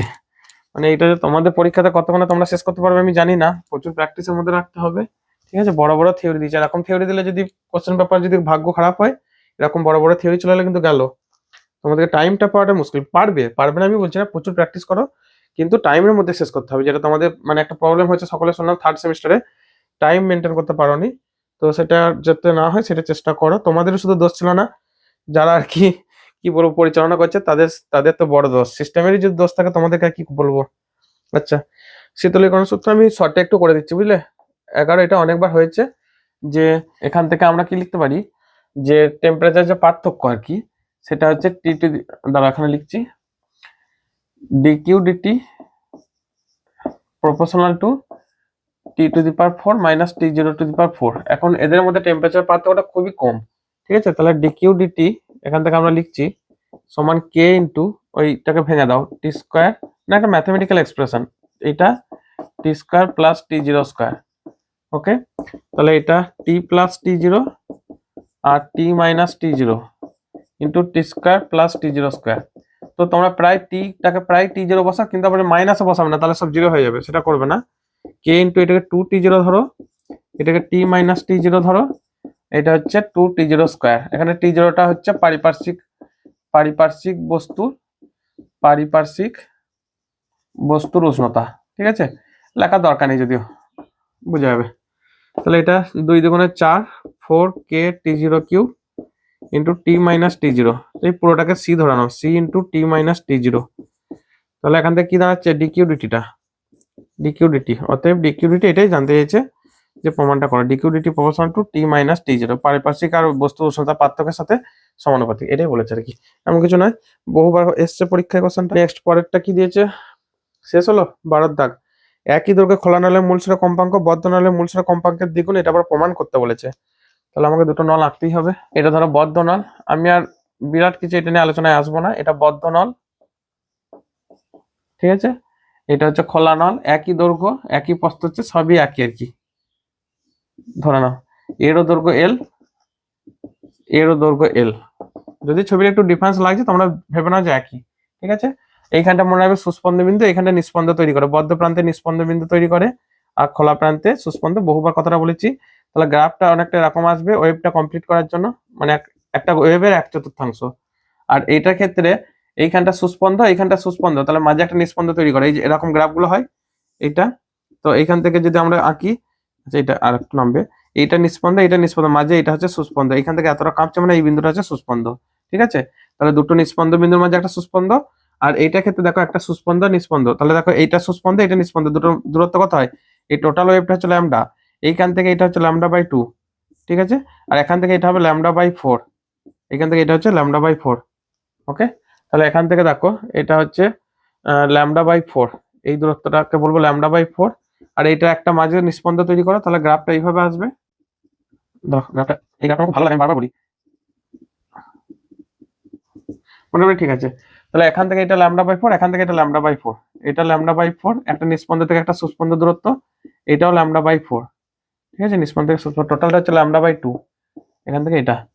তো এর যে মূল সূচক কম্পাঙ্ক V01 নাম দিচ্ছি, মানে হচ্ছে N01 ইন্টু λ1, তাহলে N01 ইন্টু ল্যামডা মানে হচ্ছে λ/4, L মানে হচ্ছে λ/4, তাহলে ল্যামডা সমান 4L, তাহলে এটা হচ্ছে 4L, ঠিক আছে। তাহলে N01 মানে হচ্ছে V01, ভিটা একই একই শব্দের বেগ, মাধ্যমটা একই, তাহলে V/4L। আর এটা ক্ষেত্রে হচ্ছে দেখো λ/2টা হচ্ছে দেখো L, এখান থেকে এই ডিসটেন্সটা λ/2, তাহলে ল্যামডা সমান 2L, ঠিক আছে। তো তাহলে কি দাঁড়াচ্ছে, V সমান N02, এটা 2 নম্বর নলের জন্য 2 নাম দিচ্ছে আর কি। আচ্ছা এখান থেকে তাহলে V সমান N ল্যামডা, তাহলে N02 সমান V/2L, মানে হাফ অফ না 2 অফ 2 ইন্টু V/4L, তার মানে হচ্ছে 2N01। অতএব N02 মানে হচ্ছে 2 নম্বর নল, আর এটা হচ্ছে 2 ইন্টু N01 মানে হচ্ছে 1 নম্বর নল, মানে এটা একটা বদ্ধ না, ওই জন্য 2 আর 1 নাম দিচ্ছি, তোমরা নাও দিতে পারো, অন্য কিছু নাম দিতে পারো, ঠিক আছে। ওটা কোনো ফ্যাক্টর না, নিজেদের হাতে অধিকার। নেক্সট পরেরটা কি বলছে, দুমুখ খোলা অর্গানলে সৃষ্ট শব্দ একমুখ খোলা নলে অর্গানলে সৃষ্ট শব্দ অপেক্ষা অধিক সুরেলা হয় কেন? এইগুলোকে যদি আমরা আরো ক্যালকুলেশনে আগাতে থাকি, পরের যে মানে পরে প্রথম উপসুর দ্বিতীয় উপসুর এইভাবে যদি আগাতে থাকি, এটা হচ্ছে মূল সুরগুলো, এটা মূল সুর এটাও মূল সুর, তো তাহলে তখন দেখবে খোলা নলের ক্ষেত্রে আমরা সমস্ত সমামেলগুলো পাচ্ছি, আর বদ্ধ নলের ক্ষেত্রে শুধুমাত্র বিযুগ্ম, এই সরি বিজোড়, বিজোড় প্লাস অযুগ্ম মানে হচ্ছে বিযুগ্ম। বাহ, আমরা তো ভালো বানাতে পারি। তো যাই হোক সেইগুলো আর কি থাকে, ঠিক আছে, বিজোড়গুলো। ফলে সবগুলো না থাকার জন্য এখানে সুরালা খুব একটা ভালো হয় না, বদ্ধ নলটা অতটা হয় না, খোলা নলটা ভালো সুরালা হয়। আর কি দিয়েছে, একটি সুরশলাকা একই টানে রাখা 78 সেমি ও 80 সেমি দৈর্ঘ্যের একটি সনোমিটার তারের সঙ্গে প্রতি সেকেন্ডে 4টে স্বরকম্পের সৃষ্টি করে, সুরশলাকার কম্পাঙ্ক নির্ণয় করো। ওকে, সনোমিটার তারের যে কম্পাঙ্কের ফর্মুলা 1/12 √T/m, টিটা হচ্ছে টার্ন, এমটা হচ্ছে একক দৈর্ঘ্য ভর। তাহলে এখান থেকে মনে রাখবে n প্রপোর্শনাল টু 1/l, ঠিক আছে। এখন যেটা দিয়েছে 78 সেমি আর 80 সেমি, যখন L1টা হচ্ছে 78 সেমি, ঠিক আছে, তখন আমি কম্পাঙ্কটাকে ধরে নিচ্ছি N1, আর L2টা যখন দৈর্ঘ্যটা হচ্ছে 80 সেমি, তখন আমি কম্পাঙ্কটাকে ধরছি N2, আর মুখে বলে যাচ্ছি মানে আর লিখছি না এগুলো, ঠিক আছে। তাহলে L1/L2 এখান থেকে কত হচ্ছে 78/80, এটা কত হবে N2/N1 হবে, কেন হবে, এই যে n প্রপোর্শনাল টু 1/l, তাহলে উল্টে যাবে, ঠিক আছে। তাহলে এখান থেকে দেখো N2/N1, তাহলে দাঁড়াচ্ছে দেখো 78/80 মানে 39/40, স্পষ্টতই N2 লেস দ্যান N1, ঠিক আছে। এটা একটু শর্তটা মনে রাখবে, N1টা নিচেটা বেশি আছে, N2টা কম আছে। তাহলে সুরশলাকার কম্পাঙ্ক N0, সুরশলাকার কম্পাঙ্ক ধরে নিচ্ছি N0 বা N ধরে নিচ্ছি, ঠিক আছে। তাহলে কি হতে পারে, N1 মাইনাস N একটা আসতে পারে, আর N মাইনাস N2, অর্থাৎ এখান থেকে কি দাঁড়াচ্ছে N1 greater than N greater than N2, এটা হচ্ছে শর্ত, ঠিক আছে, এটা হচ্ছে স্বরকম্প উৎপন্ন শর্ত। তাহলে স্বরকম্প একক সময় কতগুলো হচ্ছে N1 মাইনাস N, অতএব N1 মাইনাস N সমান 4টে, অথবা N মাইনাস N2 বড় থেকে ছোট বিয়োগ N মাইনাস N2 সমান 4টে। জানতে চাইছে এটা কি, সুরশলাকার কম্পাঙ্ক, এগুলো একটু সমাধান করে নাও, এটাকে যোগ করে দাও, এখানে N2 মাইনাস N আচ্ছা এখানে দাঁড়াও N মাইনাস N2 সমান 4, এটাকে এখানে নিয়ে নিচ্ছে আর কি। তাহলে N কেটে যাচ্ছে, N1 মাইনাস N2 সমান 8, আচ্ছা এখান থেকে দেখো এই যে n2/n1 এটা বসিয়ে দাও। তাহলে এখান থেকে কি বসাবো বলো তো, n1/n2 মাইনাস 1 সমান 8/n2, n2 দিয়ে ভাগ করে দিলাম। n1/n2 কত হচ্ছে 40/39 নাকি, তাহলে 40/39 মাইনাস 1 সমান 8/n2। তাহলে এখান থেকে 40 - 39 মানে 1/39 সমান 8/n2। কোনাকুনি গুণ করে দাও, n2 সমান 8×9 = 72, 3×8 = 24 সাথে 31, 312। তাহলে n2 যখন পেয়েছি n2 সাথে রিলেশন এই সমীকরণটা বসিয়ে দাও। অতএব n-n2 সমান হচ্ছে 312। তাহলে n সমান n2 প্লাস 312 মানে 4 প্লাস 312, তাহলে 316 হার্জ। ঠিক আছে, 300 n এর মান পেলাম 316 হার্জ। ভালো করে করবে, সরকম্পের কোশ্চেন, খুব গুরুত্বপূর্ণ কোশ্চেন। ওকে, নেক্সট শেষের দিকে প্রায়। অথবা ডবলার ক্রিয়া বলতে কি বোঝো, যে উৎস মানে শব্দ উৎস এবং শ্রোতার মধ্যে আপেক্ষিক গতি থাকলে শ্রোতার কানে ওই উৎস থেকে আগত যে শব্দ তার যে কম্পাঙ্কের একটা আপাত পরিবর্তন লক্ষ্য করা যায়, সেটা হচ্ছে ডবলার ক্রিয়া, যেটা বিজ্ঞানী ম্যাথমেটিশিয়ান অ্যান্ড ফিজিসিস্ট বলেছিলাম বারবার নামটা, যে Australian mathematician and physicist Christian Andreas Doppler এটা প্রথম লক্ষ্য করেছিলেন, তার নাম অনুসারে এর নাম হচ্ছে ডবলার ক্রিয়া। তারপর বলেছে লাল বিচ্যুতি এবং নীল বিচ্যুতি কি, যদি উৎসটা দূরে সরে যায় তাহলে তার তরঙ্গ দৈর্ঘ্য, আলোক উৎস যদি দূরে সরে যায় তখন তার তরঙ্গ দৈর্ঘ্য বাড়তে থাকে, এটা হচ্ছে লাল বিচ্যুতির দিকে, মানে তরঙ্গ দৈর্ঘ্য বাড়া মানে সেটা হচ্ছে লাল কালারের দিকে সরে যাচ্ছে, এটাকে বলা হয় লাল বিচ্যুতি। আর যদি উৎসটা কাছে আসতে থাকে তরঙ্গ দৈর্ঘ্য কমতে থাকে, মানে তরঙ্গ দৈর্ঘ্যের যে পরিবর্তন কমতে থাকে, মানে সেটাকে বলা হয় নীল বিচ্যুতি, নীলের দিকে সরে আসে আর কি। নেক্সট কি বলেছে, শব্দ উৎসের গতিবেগ কত হলে কোনো শ্রোতার কানে আপাত কম্পাঙ্ক উৎসের প্রকৃত কম্পাঙ্কের অর্ধেক হবে। তো দেখো সো বলে মনে রাখতে বলেছেন, এটা হচ্ছে সোর্স, সোর্সটা এইদিকে যাবে, আর অবজারভার ওটা এইদিকে যাচ্ছে। ঠিক আছে, মানে উৎসের বেগ এটা হচ্ছে ভিএস, আর অবজারভার বা শ্রোতার বেগ এটা হচ্ছে ভিও। সেক্ষেত্রে এন প্রাইমের মানটা কি বলেছিলাম মনে রাখার উপায়, যে শ্রোতার স্থান উপরে, এটা শ্রোতা, এটা হচ্ছে শ্রোতা মানে অবজারভার, এটা হচ্ছে উৎস। ঠিক আছে, শ্রোতার স্থান উপরে, তাহলে ভি মাইনাস ভিএস, সরি ভিও, শ্রোতা মানে ও, বাই ভি মাইনাস ভিএস, এই হচ্ছে ফর্মুলা আমাদের। এটা হচ্ছে নর্মাল ফর্মুলা, ইনটু একটা এন থাকে। ঠিক আছে, মূল কম্পাঙ্কটা হচ্ছে এন, যে শব্দটা আসছে। তাহলে মনে রাখবে এটা ফর্মুলা, যখন দুটোই এক্স অক্ষ বরাবর যাচ্ছে দুটোকে মাইনাস আকারে রাখবে, শ্রোতার স্থান উপরে উপরে রাখবে এটা। এখন এরপর তথ্য দিচ্ছে কি, যে এরপর কোশ্চেনটা পড়ো ভালো করে, যে শব্দ উৎসের গতিবেগ কত হলে, মানে ভি ওটা বার করতে হবে। আচ্ছা, কত হলে কোন শ্রোতার কানে আপাত কম্পাঙ্কের উৎসের প্রকৃত কম্পাঙ্কের অর্ধেক হবে। শব্দ উৎসের গতিবেগ কত হলে কোন শ্রোতার কানে, আচ্ছা শ্রোতাকে এখানে স্থির আছে ধরে নিচ্ছি, আপাত কম্পাঙ্ক উৎসের প্রকৃত কম্পাঙ্কের অর্ধেক হবে। তাহলে দেখো আপাত কম্পাঙ্ক মানে হচ্ছে প্রকৃত কম্পাঙ্কের অর্ধেক। অর্ধেক কি করে হতে পারে, মানে কমে যাচ্ছে, কমে যাওয়া মানে কি, এই উপরটা বিয়োগফল থাকবে নিচেটা যোগফল থাকবে। ঠিক আছে, এইভাবে ভাবতে পারো, মানে তার দূরে সরে যাচ্ছে, অর্থাৎ এই যে ফর্মুলাটা ছবিটা এঁকেছিলাম সেই অনুযায়ী ফর্মুলা এটা, এখন এস এই দিকে সরে যাচ্ছে আর ও ধরো ওই দিকে যাচ্ছে কিংবা সরে যাচ্ছে, দুটো একটা। ঠিক আছে, এখানে বলে দেয়নি যে শ্রোতা বেগ কত, কিছু বলে দেয়নি, মানে এটা স্থির আছে ধরে নিচ্ছি। তাহলে ভি ওটা 0 করো, তাহলে এখান থেকে এন প্রাইমটা কি হবে, V minus 0 by V minus উৎসের বেগটা জানতে চাইছে ভিএস। তো এই দিকে যাচ্ছে, এখন এই দিকে যাচ্ছিল সেটা এখানে ছিল, তাহলে এটা প্লাস করে নাও, এটা উল্টে যাচ্ছে, এই দিকে সাপেক্ষে এটা উল্টে যাচ্ছে। তাহলে এখান থেকে এন প্রাইমটা লেখো ভি বাই, আচ্ছা এখানে একটা এন থাকবে, V by V plus V S সমান n/2 ইন্টু এন, এনটা কেটে দাও। তাহলে এখান থেকে ভি প্লাস ভিএস সমান 2v, তাহলে এখান থেকে ভি উৎসের বেগ হবে 2v মাইনাস ভি মানে ভি, অর্থাৎ শব্দের বেগের ভি এর সাথে সমান। ঠিক আছে, এটাই আনসার ছিল। ওকে, তো আমাদের কমপ্লিট। তো তোমাদের পিডিএফ তোমরা অবশ্যই ওখান থেকে ডাউনলোড করে নেবে যার যার প্রয়োজন হবে, যাতে করে পরীক্ষার টাইমে তোমাদের কোনো রকম কোনো কষ্ট না হয়। ঠিক, এরপর থেকে আমাদের লাস্টের দিক থেকে সলিউশন গুলো করে দেবো। ওকে, তো চ্যানেলে যদি প্রথম সদস্য হয়ে থাকো তুমি, তাহলে অবশ্যই আমাদের চ্যানেলটিকে সাবস্ক্রাইব করো, আর ভিডিও ভালো লাগলে অবশ্যই একটি লাইক দাও। আমাদের পরবর্তী ভিডিও বানানো এটা আমাদের মানে একমাত্র উদ্দীপনা, মোটিভেশন হিসাবে তো আমাদের জন্য কাজ করে, তোমাদের জন্য আমাদের এটা মোটিভেশন, যেমনটা আমাদের কাছে তোমরা মোটিভেশন। ঠিক আছে, আর ভিডিও তোমার বন্ধুদেরকেও শেয়ার করো, যাতে করে তোমার বন্ধুরা এই ভিডিওগুলো পেতে পারে, তারাও যেন একটু হলেও হেল্প পায়।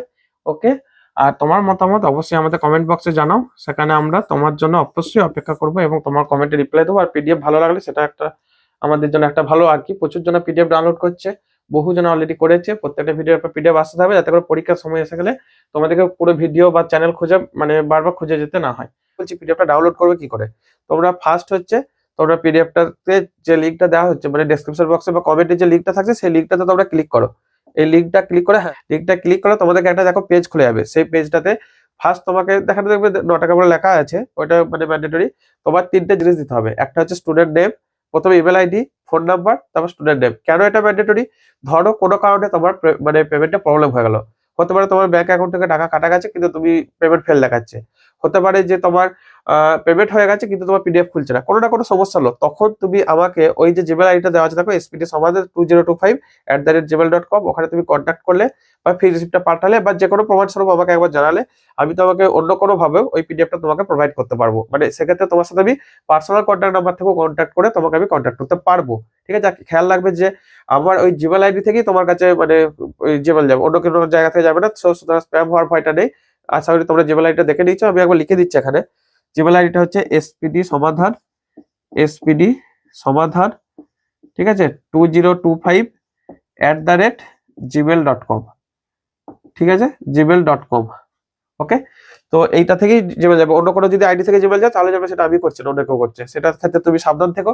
ঠিক আছে, আচ্ছা এরপর তুমি ইমেল আইডি, তোমার ফোন নাম্বার, তোমার Gmail ID, sorry Gmail ID বা ইমেল আইডি একই, ফোন নাম্বার নাম দিয়ে তুমি প্রথমে ক্লিক করবে, তারপর নেক্সট বাটনে ক্লিক করবে। নেক্সট বাটনে ক্লিক করলে তোমার ওখান থেকে বিভিন্ন পেমেন্ট অপশন খুলে যাবে, তোমার যে ইউপিআই আইডি বা ধরো নেট ব্যাংকিং, যে যেখান থেকে পেটিএম অনেক রকম থেকে অপশন পাবে, তুমি যেটাতে স্বচ্ছন্দ বোধ করো। এখানে একটা শর্ত, চেষ্টা করবে যেন ইন্টারনেট মানে স্পিডটা ভালো থাকে, যদি স্পিড কম থাকে তাহলে কিন্তু পেমেন্ট ফেল হয়ে যেতে পারে, সেক্ষেত্রে তোমরা জানো এটা, তোমরা চেষ্টা করো ভালো যেন স্পিডটা থাকে, নেটের স্পিড এখন তো 5G চলে আসছে, স্পিড যদি ঘরেতে নেটওয়ার্কের প্রবলেম থাকে সেখান থেকে একটু বেরিয়ে আসবে, দিয়ে বাইরে এসে তখন ম্যানেজ করবে, এটা ইয়ে করবে। আচ্ছা তারপর যখন তুমি পেমেন্ট করে ফেলবে, পেমেন্ট সাকসেসফুল দেখালে আর কোনোভাবে ব্যাক বাটনে ক্লিক করবে না, রিফ্রেশ করবে না, এমনকি ফোনটা অফ করবে না, জাস্ট 1 থেকে 2 মিনিট ওয়েট করো। তার মধ্যে অনেকেই তো ফিডব্যাক আমি দেখেছি বা আমি নিজেও টেস্ট করে দেখেছি যে 10 থেকে 15 সেকেন্ডের মধ্যে খুলে যাচ্ছে, ঠিক আছে, বা 5 সেকেন্ডের মধ্যেও খুলে যাচ্ছে, এমন হয়েছে। তো তোমরা একবার ওয়েট করো, কোনো কিছু তো ব্যাখ্যা যাবে না, তারপর দেখবে পিডিএফ অটোমেটিক খুলে গেছে, পিডিএফটা তোমরা সার্চ করবে দেখবে, দেওয়ার পর তোমরা উপর দিকে জাস্ট দেখো কর্নারে, লেফট কর্নারে উপর দিকে একটা দেখো ডাউনলোড বাটন আছে, ওখানে গিয়ে তোমরা ডাউনলোড বাটনে ক্লিক করে নিজেরা প্রিন্ট আউট মানে ওইটাকে ডাউনলোড করে রেখে পরে তোমরা প্রিন্ট আউট বার করতে পারো, ফোনে রেখেও পড়তে পারো। তবে আমার সাজেশন হলো তোমরা প্রিন্ট আউট বার করে নেবে। কেন বলছি এই কথাটা, যে যদি তোমরা ফোনেতে পড়ো না, সবসময় স্ক্রিনের প্রতি তাকিয়ে থাকে, স্ক্রিনের চোখের উপর একটা চাপ পড়বে, প্লাস হচ্ছে ফিজিক্যাল কপির একটা আলাদা ডিমান্ড। তুমি যখন ডাইরেক্ট ওটা পিডিএফটা নিজের সামনে রেখে পড়বে, পড়ার মনোযোগ বাড়বে, ডিস্টার্ব হওয়ার ভয় থাকবে না। ফোনটা হাতে থাকলে কি হয়, ধরো কোনো একটা নোটিফিকেশন বেল আইকন বেজে হলো, তোমার যদি নোটিফিকেশন বিভিন্ন জায়গায় অন করা থাকে তখন কিন্তু তোমার সমস্যা, তুমি তখন হয়তো ওই পড়াটা স্কিপ করে অন্য জায়গায় চলে গেলে, ইউটিউবে বা হয়তো হোয়াটসঅ্যাপে, ইনস্টাগ্রামে বা ফেসবুকে ইত্যাদি কোনো একটা জায়গায় ঢুকে পড়লে সেখানে তোমার টাইম ওখানে খেয়ে নেবে। তো সেটাই সাজেশন, সেটার জন্য এগুলো ভাবা আর কি। তো তোমরা চেষ্টা করবে সেটাকে পিডিএফ আকারে বার করে নিয়ে প্রিন্ট আউট বার করে হাতের গোড়ায় রাখা, যেমনটি তোমরা বই খাতা সব হাতে গোড়ায় রেখে পড়ছো সেইভাবে রেখে পড়বে, তাহলে তোমাদের জন্য আরো বেস্ট।